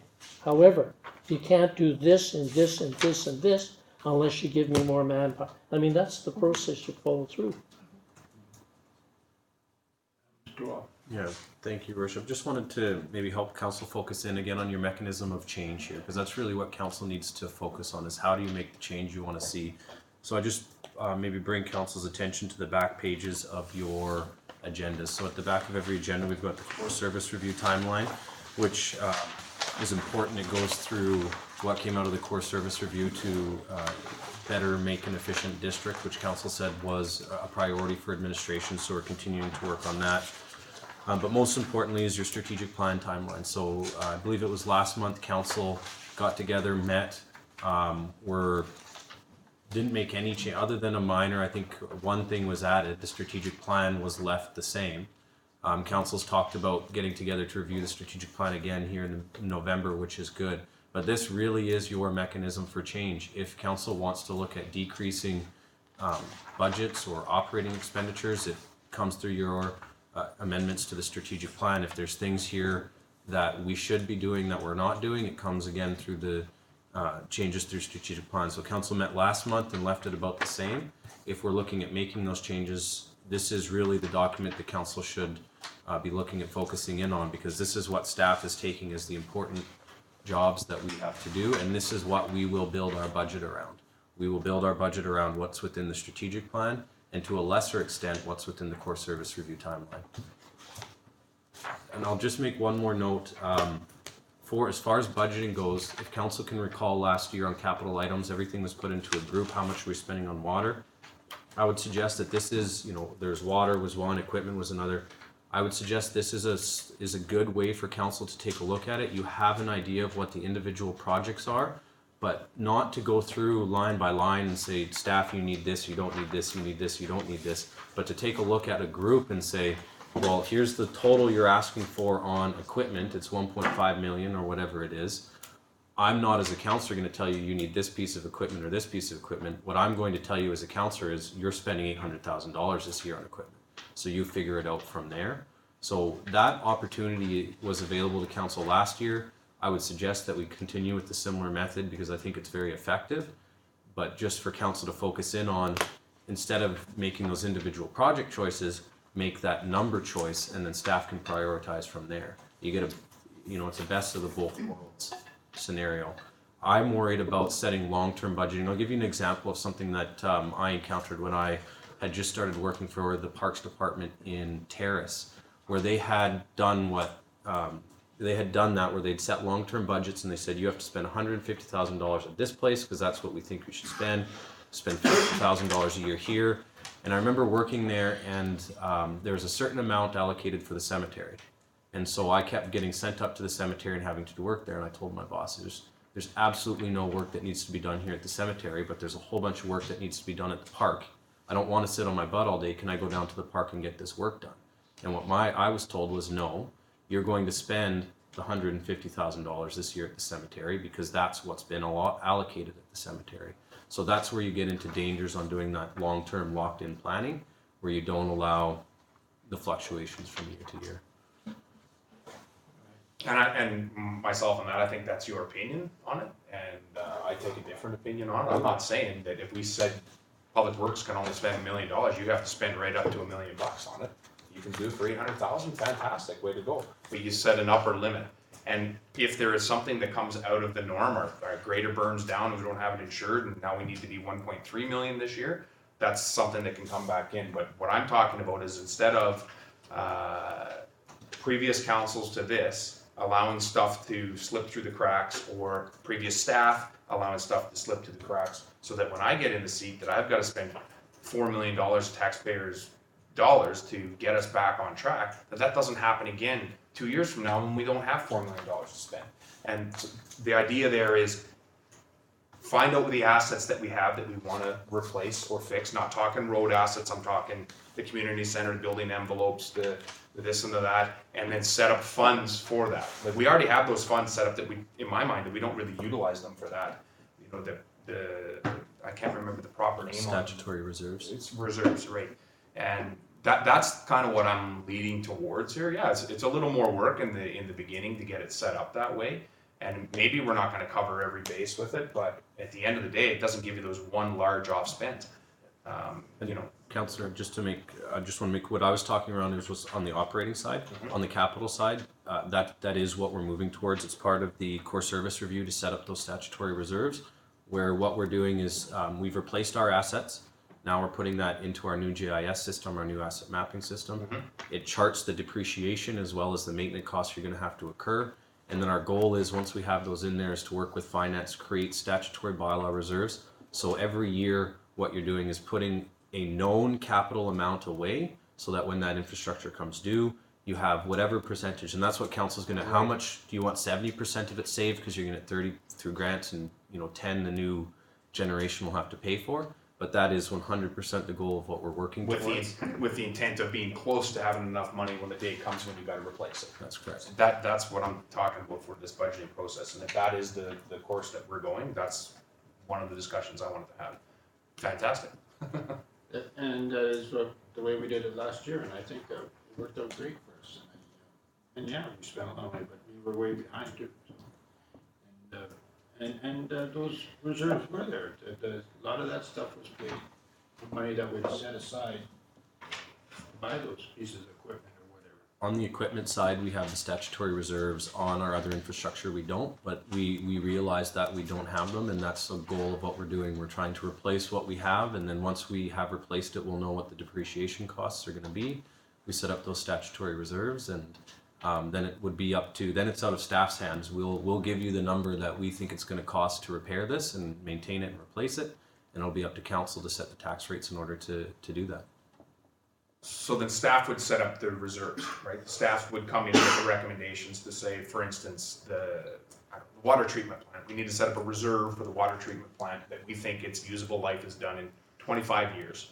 And we need to put away $100,000 a year for 25 years, so we have $2.5 million to replace it. Staff is going to give us those types of things. That's correct.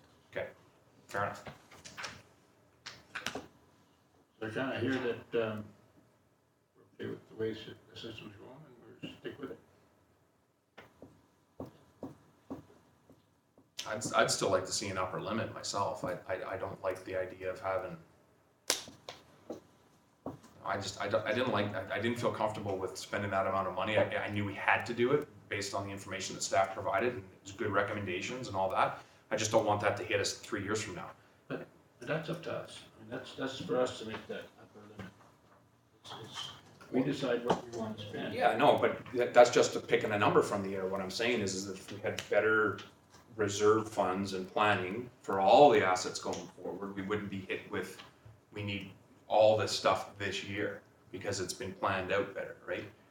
If you remember, in the past years, we didn't want to do any paving because we wanted to find out what the pipes were like. For sure. Under the road. Yep. And we thought that was a really good idea, and Really that's the good way we wanted it. So this year, we found out what the pipes were like, and we did the paving. Mhm.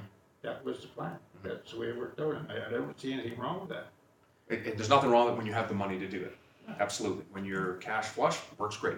When you're not, We also, while we were doing that planning on, checking on with the pipes and everything, we were also putting money away those years to do this stuff.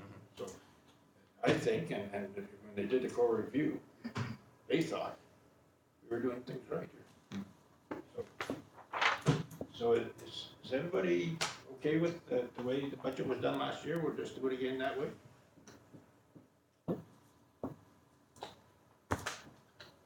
I'm not, but it's pretty easy to see it being a vote. No, but- like, I just wanted to be able to tell Mr. Wall which way this council wants to go. Councilor Kirby. So, I'm trying to get Council Kirby's concept of a budget, so just throw numbers out there so anybody have panic on me. If you're gonna say to staff, core budget, $3 million, figure it out. Cut staff, hire more staff, shut down community center from noon to 5 because we don't have the money to operate, because you're only giving me $3 million. To me, if we set that kind of budget, when you say, okay, you know, we're gonna give public works, now whether it's equipment or budget, you're allowed to spend $800,000. This, okay, well, I'm gonna spend $800,000, I'm gonna build the wash bay, which was been taken out of the budget. And then they're gonna build that, and then it's gonna be, why'd you do that? You gave me $800,000 to build my budget, I want the wash bay.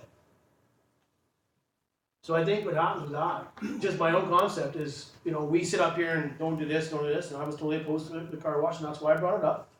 All of a sudden it gets built in 2018. Soon as it starts construction, all of a sudden we see it, I guarantee you, there's gonna be 7 people up saying, I thought we took that out of the budget for 2018 as well. So that's my grief with that, is if we start setting limits and telling Mr. Wall that you're allowed to spend $3 million in your core budget in regards to labor and everything else, and all of a sudden he shuts down the community center for Saturday and Sunday because that's the one that's gonna take the hit first. He doesn't have to answer to the residents of Stone Bridge, we are, because we set a limit to him to spend. So he's gonna cut wherever he needs to cut to make his budget at that $3 million. Because that's what he's allowed to spend. Mhm. So as long as council agrees with that, and all of a sudden they start taking away service to our residents. Like last year's budget, I mean, we still got to dictate all of it, in my opinion. We could take stuff out in section A, B, C, or D.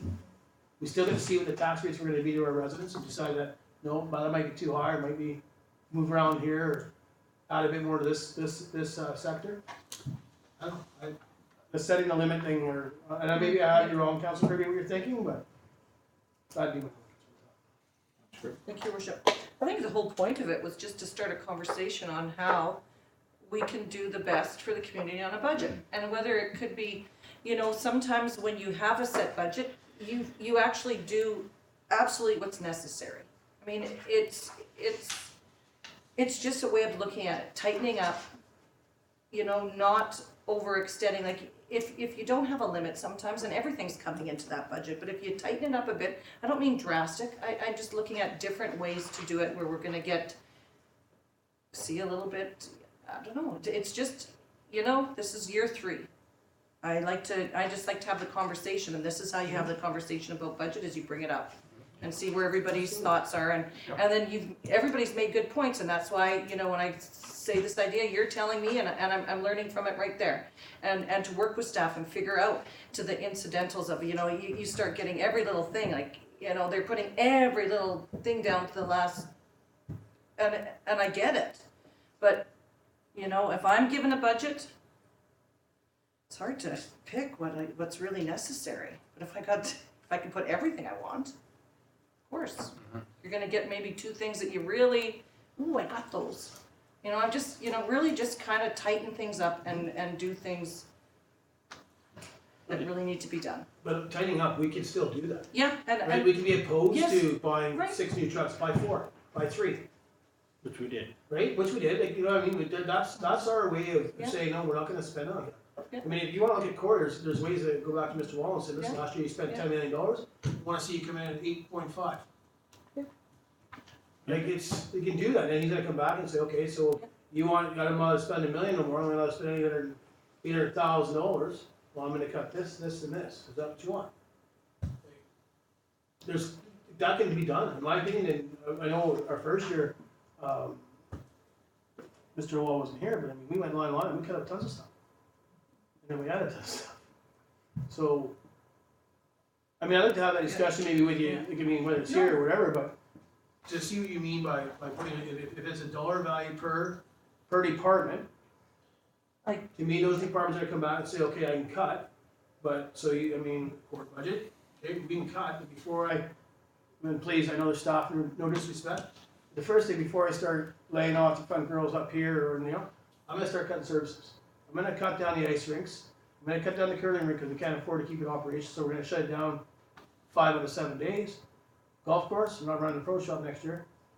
I think, maybe I'm wrong, Mr. Wall, but I'm thinking you're gonna go after services before you go after staff. Yeah, I would just draw council's attention back to the core service review, because we had this same discussion about what's the core budget, what's important, what's not important, and I laid out to council if I was asked to reduce our budget, exactly where I would start and exactly where I would finish. So if council wants me to make those decisions for you, and I would say that's not my job, it's council's job to set service levels for the community. But if I am asked to make those decisions, I've laid out for council where I would start and where I would finish. So, yeah, thank you, Councilor Kirby, for bringing it up for discussion, because it is a good discussion, but just what you said, it takes us out of the picture. I mean, we were voted in here to do a job. And I think, the way we did it last year, I can't think of any way that we can improve on that, so, that's what I'm for. Councilor Kirby? Thank you, Your Worship, and I don't think it was ever to take out of the picture, it was just it was just I would say it would have been a number. It would be, this is what the budget you have, and then you bring back to council what the plans were to do in that budget. Okay. You know, it would never be Right. not to, you know, Exactly. to say that we don't have a say. Exactly. This is our budget, isn't it, you know? Yeah. We set where our tax dollars are gonna go. It would never be, here's the money, go. Bill Washington. No, it would always come back, and then that's where it would go. Okay, so my apologies, but my Yeah, understanding was, yeah. like I said, I don't think it's been, you know, that discussion hasn't been Yeah. done, like, Yeah. fully open there in regards to that. I mean, if that's your concept, you're gonna give them $1 million for the court budget, come back and show us where you're cutting, and then we get to decide, that's a totally different concept. Yeah. Than what I was listening to, right, so, I mean, I have no problem trying something like that, where we get to see it before it's, you know, I mean, it's a process, though. Councilor Katie and Councilor. Thank you, Worship. So just to be clear, are we talking about the same process that we have followed in years past? Is that what we're talking about? Well, I'm talking about this process we had last year. Well, that's what I'm trying to get clear on. I don't see a problem that we had with last year's budget process or any other which was similar to previous years. I haven't seen any major problems with that at all. If we're going to say, well, listen, we're not gonna go over $100,000 or $200,000 at the beginning of the process, I don't know how that works. I mean, what do you base that on? Is the idea behind it, what do we wanna do in the community? We put all of that down, we figure out what it's gonna cost, and when we've got all of that aced, so that we know what the situation is, and we've then established the priorities that we wanna see, do we not say then that is much too high? We're not gonna be able to do it because that's gonna mean this for the taxpayers, that's unacceptable. So we go back to the drawing board again and we bring it down. We take a look, we eliminate, so on and so. Are we talking about a different process? Because I don't know how you can say, well, what we're gonna do, we're gonna set a limit here of $100,000 or whatever it happens to be, prior to that process taking place. Let alone setting our own priorities after we've got the wish list out with all of the items, as we have done in the past, sit down, determine the priorities, and then we put a price tag on it, we say, that's good. Or it's not good. What is the matter with that process, is my question. Councilor Hahn? So when we're talking core budget, I'm not talking about changing anything for the core budget.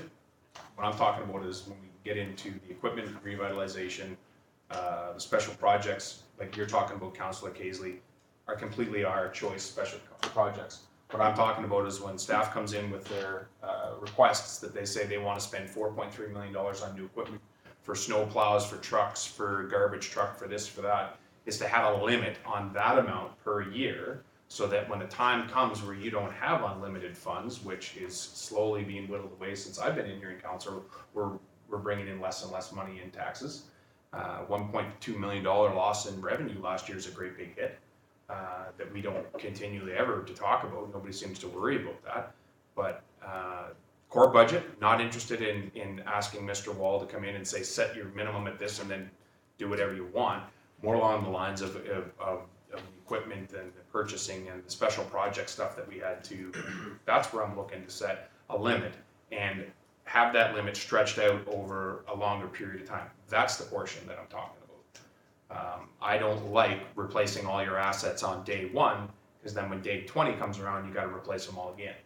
I think they should be spread out over the time, and it just takes a little bit better budgeting process to do it. I like the idea of reserve funds being set up so that we don't have a surplus in years of $4.5 million that we didn't spend.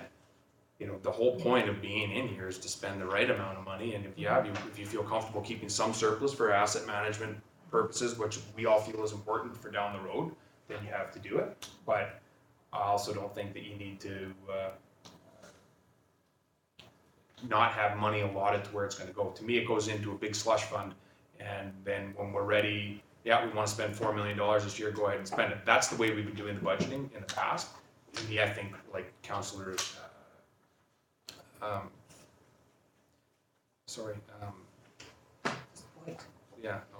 Councillor Kirby said, it was better situated that way. I don't know. It's a discussion to be had, but I didn't like that amount of money being spent in 1 year. You can do it when you got the money, but you know, if you've ever had to budget at home, if you don't have the money coming in, you find places to cut back. I've attended a lot of UBCMs, and I've heard lots of horror stories from other communities about what happens when budgets aren't, when council don't make the budgets. And I'll tell you, I talked to Mr. Wall this year. We should show up at UBCM next year and tell them about a success story, because we do have a success story here. We do our budgets right. We do a lot of things right in this town that other towns don't. And I think because of the type of budget that staff brings to us, that's why we do it right. And am I embarrassed about spending $4 million last year? No, we did it the right way. We planned that.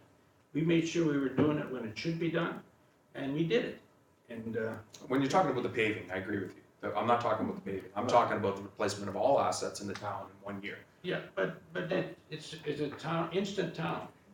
Everything wore out in 1 year, and that's the problem. And to tell you the truth, if we're going to be over the next 5 years, we're going to be replacing a lot of stuff, and this town will be just in really good shape. In 30 years from then, it might be all hitting us again. But it's an instant town, and it's a curse to be an instant town, I guess. But I don't see anything wrong with the way we do things. I think neither do a lot of other people, and I think we should continue doing it the way we're doing it, and we got 1 more year, and then okay, Councillor Kirby. Thank you, Your Worship. At no point did I ever state that we were doing things wrong.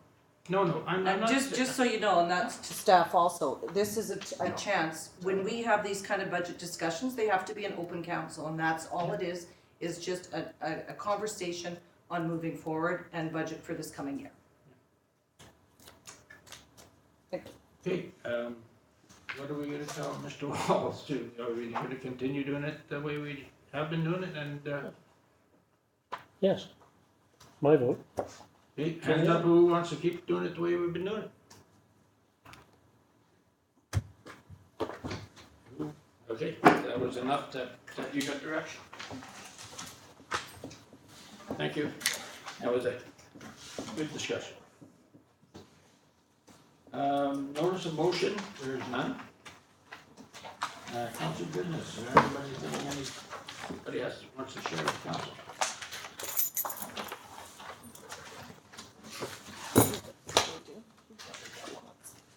I got a few things. I'll wait for you, Your Worship. I think much of it will be the same since we've been on the same Okay, session. yeah, UBCM was a good week for Tumber Ridge, I think.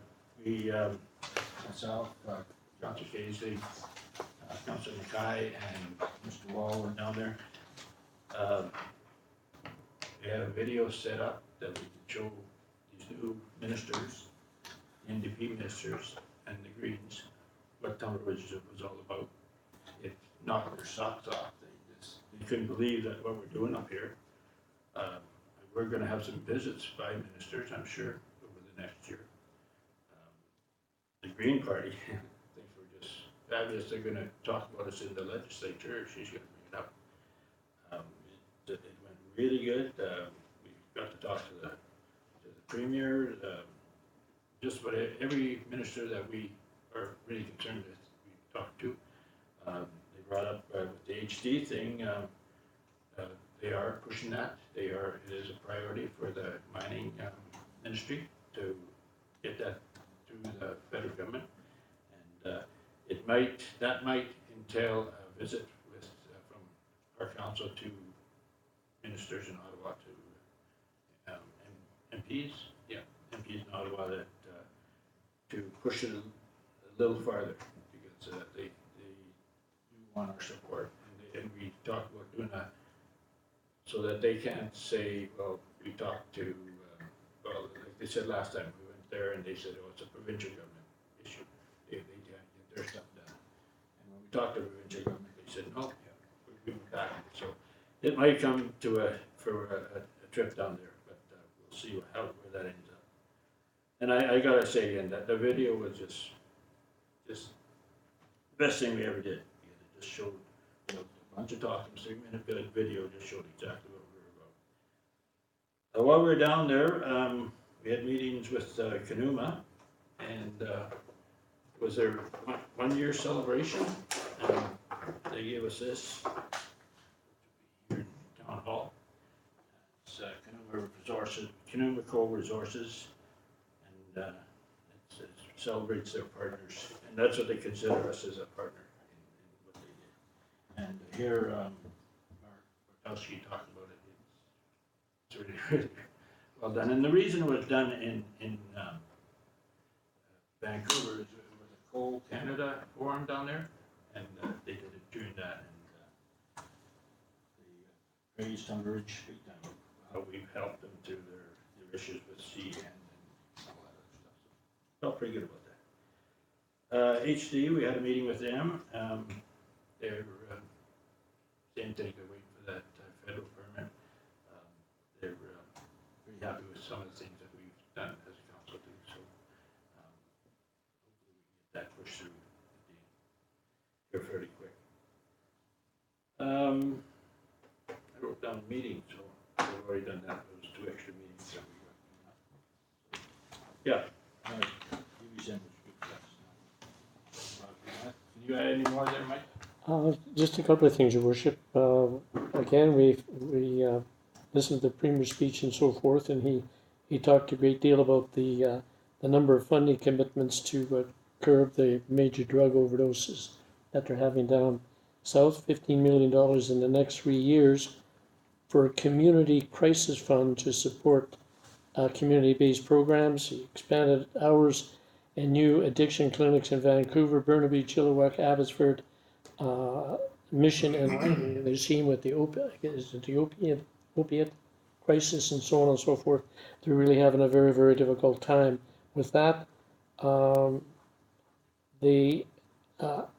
a number of other agencies that can provide health-related issues and support those that are addicted. He talked a little bit about that. He also talked about the funds that are being made appropriate, that the funds that he is going to put forward of this $15 million is going to, it comes from apparently a $322 million fund that they have, that they've got committed to handle that particular drug problem that they're having problems with. Made housing announcement, and which basically boiled down to 600 modular homes for the homeless, planning to build 2,000 units over the course of the next 2 years. I thought was a very good speech. He's quite very articulate, very strong with regards to being able to handle himself as well as with the questions. We attended I attended, most of us did, attended the Small Talk Forum, which was Lillooet, BC, population of 2,300 people, and they made a couple of points to mention. And by the way, the Small Talk Forum, before I forget, and I think it was mentioned, we should put on our list on the agenda to be able to do that. I think we've mentioned that one time before as well, and we didn't get to. I think Joanne, you mentioned that Yeah. as well. So it was Lillooet this time, and they reorganized their community in terms of bylaw enforcement, reducing the number of personnel, revisited the restorative justice program, cut donations, and no longer budget for charitable donations. And he indicated they save a fair amount of money by doing that, but that's the stance that they've taken.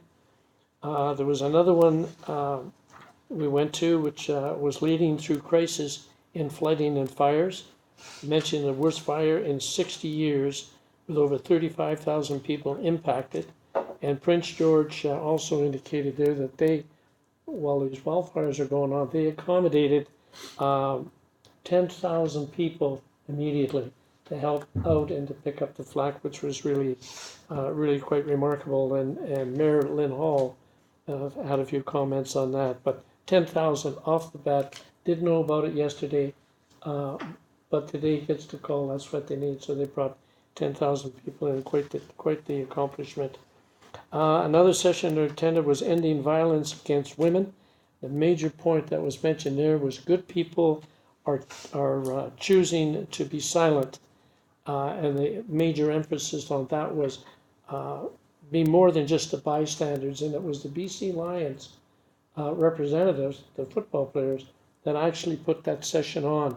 And again, the violence against women, the message here was truly for all of us, that good people don't stand by and let that happen, and do something. Don't be a bystander.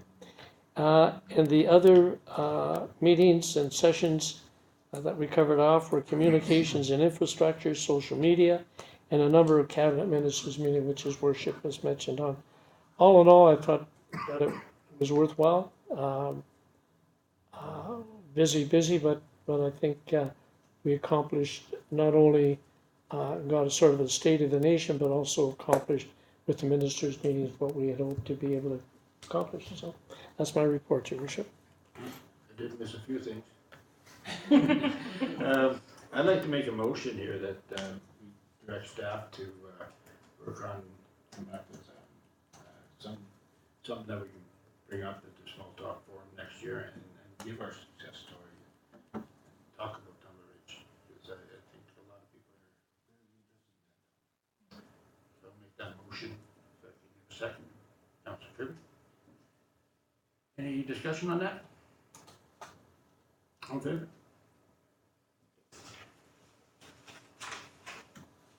Alrighty, I think that's it. Takes up for question and answer period. The floor is yours, No, go Jim. good. I just was going to, I had heard a rumor, and of course it's just a rumor, that the Core Lodge area is gonna be shut down due to the elk or the caribou races. Have you guys heard anything? Like, just snowmobiles this winter. I haven't heard anything, but it wouldn't surprise me that they're trying to do something like that. I just wondered if you heard anything. I think it'd be a big battle to stop it if that's happening. It's one we can sure put our opinion in on it if it's happening. Yeah, I got a couple questions, but you'll have to bear with me for a second. So, first off, wonderful presentation by the Geopark. Showed some pretty impressive numbers there on the big center attendance, tourism, sales, etc.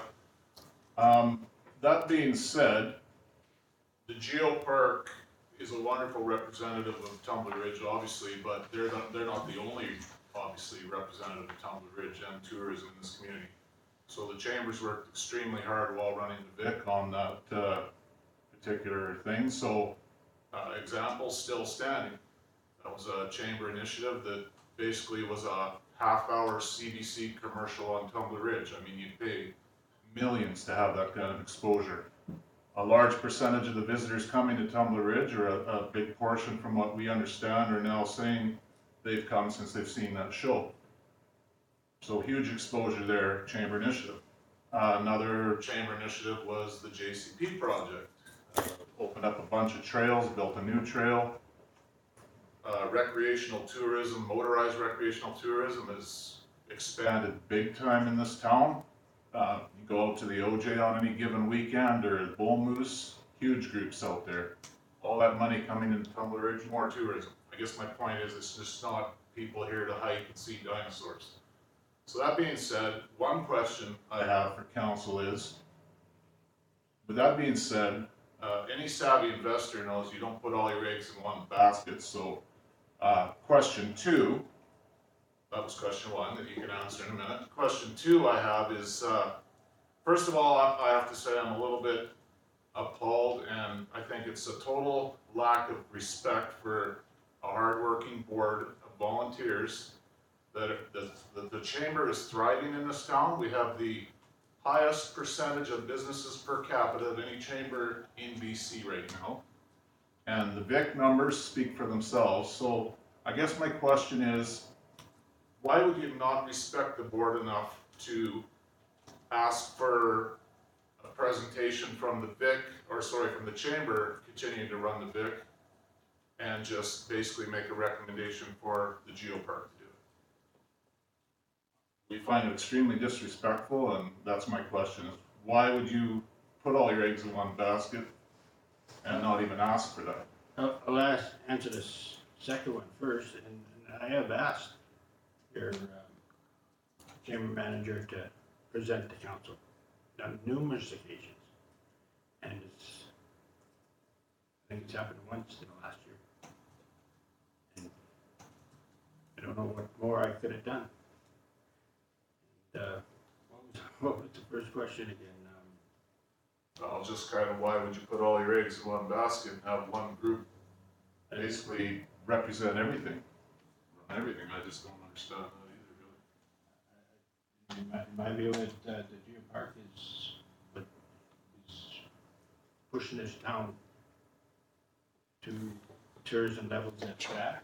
And I continue, and I hear this from other people, it's not just my own thinking. Yeah, I understand that, but that's what I'm saying, it's not just the Geopark, and I'm obviously not gonna get confrontational here, but I guess my question was, you approached the chamber manager apparently, but this is the board was not approached and asked to come in and put together a presentation to continue running the bid.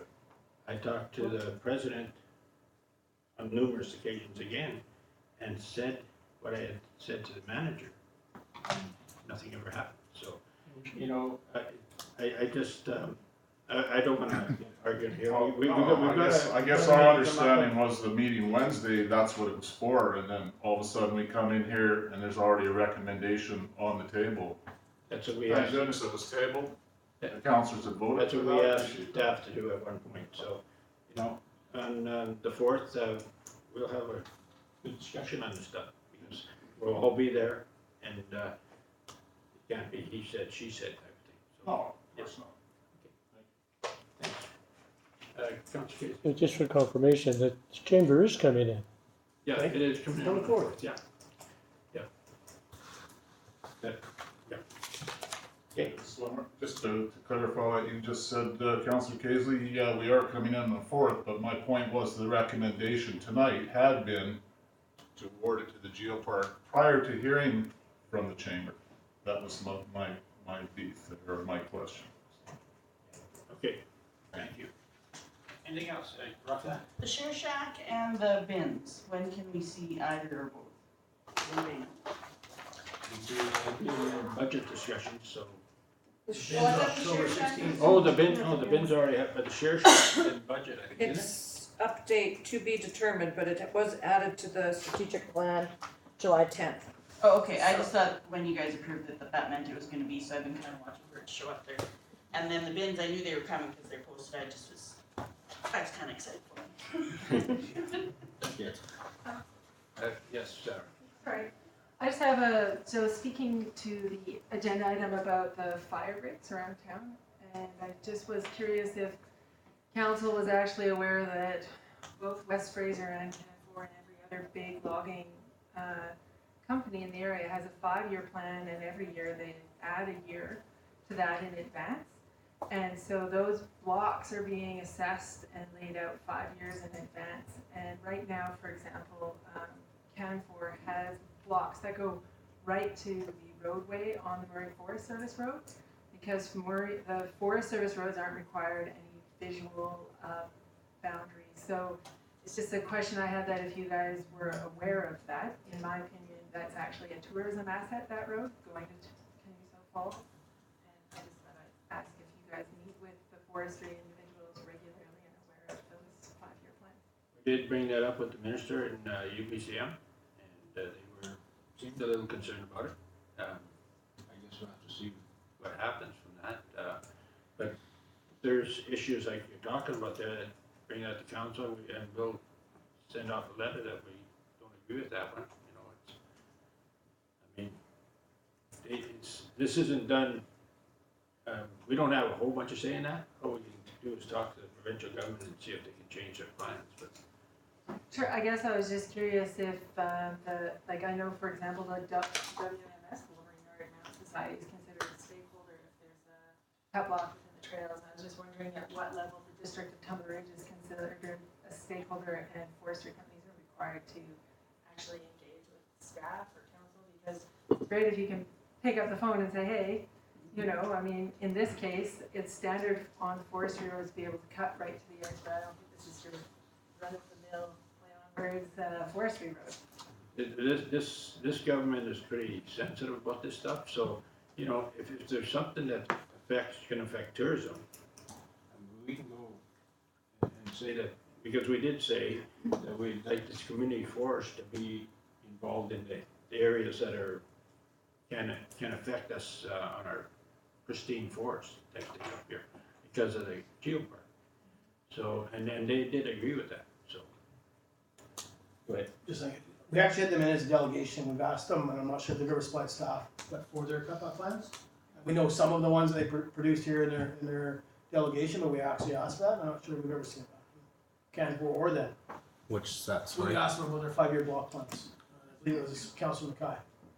I believe that they might have supplied it to the community forest. I don't know if it came to council. I don't recall seeing it if it has. Yeah, you had something? Just one thing on that, your concern would be having a buffer so that there's the visual. Yeah, Yeah. you know, and if there's an ability of our council or staff to talk directly to that company rather than having to go through the ministry who goes down to the regulations. I mean, a lot of times it could be the operator isn't a resident of Tumbler Ridge. They don't realize that that's a value for us. So it could just be a lack of Yeah, information. but something as simple like with the geopark, it's been all about resource sector working with the municipalities, so maybe a simple letter to start. We had them sitting right there Yes. at that table, and Mhm. they don't seem to care. That's what I got from them. That's If what I you got. put something in writing, though, sometimes that, then forward it to a ministry, that Well, might we- start those. I guess we could do that. But I think it's up to the ministry to change, to have step in here and say something. We did bring it up. Mhm. Yes, I know, On the verbally. UBCM. Yeah. Well, that's, yeah, verbally, but it's all. I'll just say that the geopark, I can't speak on behalf of the board, but I'd be happy to take it to the board to write an additional letter of support to anything that the council I think So a just letter from the let geopark us would be know. very, very strong, you know, too, because they know it's here and they know what it's doing, and they're in favor of it. Yeah, With regards to the discussion about the town entrance signs, Joanne just had brought up a point of, is it gonna be wood? What material would you use? Just a thought that popped in my head would be, and there are so many different ideas, either doing some kind of contest, we have so many local artists here in town, putting something out, asking for an artist's rendering. That would be one suggestion, or like even high school has some really amazing artists there too. Suggestion for And also just natural resources, we have endless, right? Stone, wood. The thing is that you want it so that it's gonna last for a while, so it's gotta be done right. So, but we've got stuff all over town that our artists have done it, so it can be done. Okay. Idea. Okay, Let's add one, or ask a question in regards to what Sarah had mentioned about the Murray Forest Service Road. Was the Murray Forest Service Road not changed to not be a Forest Service Road by Mike Bernier last year? it's not a, Seasonal. resource, it's not our real resource road. It was a Forest Service road and then it was changed to something else because I was in talks with him in regards to off-road vehicle use because they're legally allowed on a Forest Service road and I said, how's that gonna affect us? So it might be something worth checking into if the rules are different for a Forest Service road as opposed to something else. I don't believe it's classified as a Forest Service road anymore. Some staff could look into it, that's one. Okay, thanks. Alrighty, so that takes us to, adjournment, eh? Yeah. Everybody, all in favor?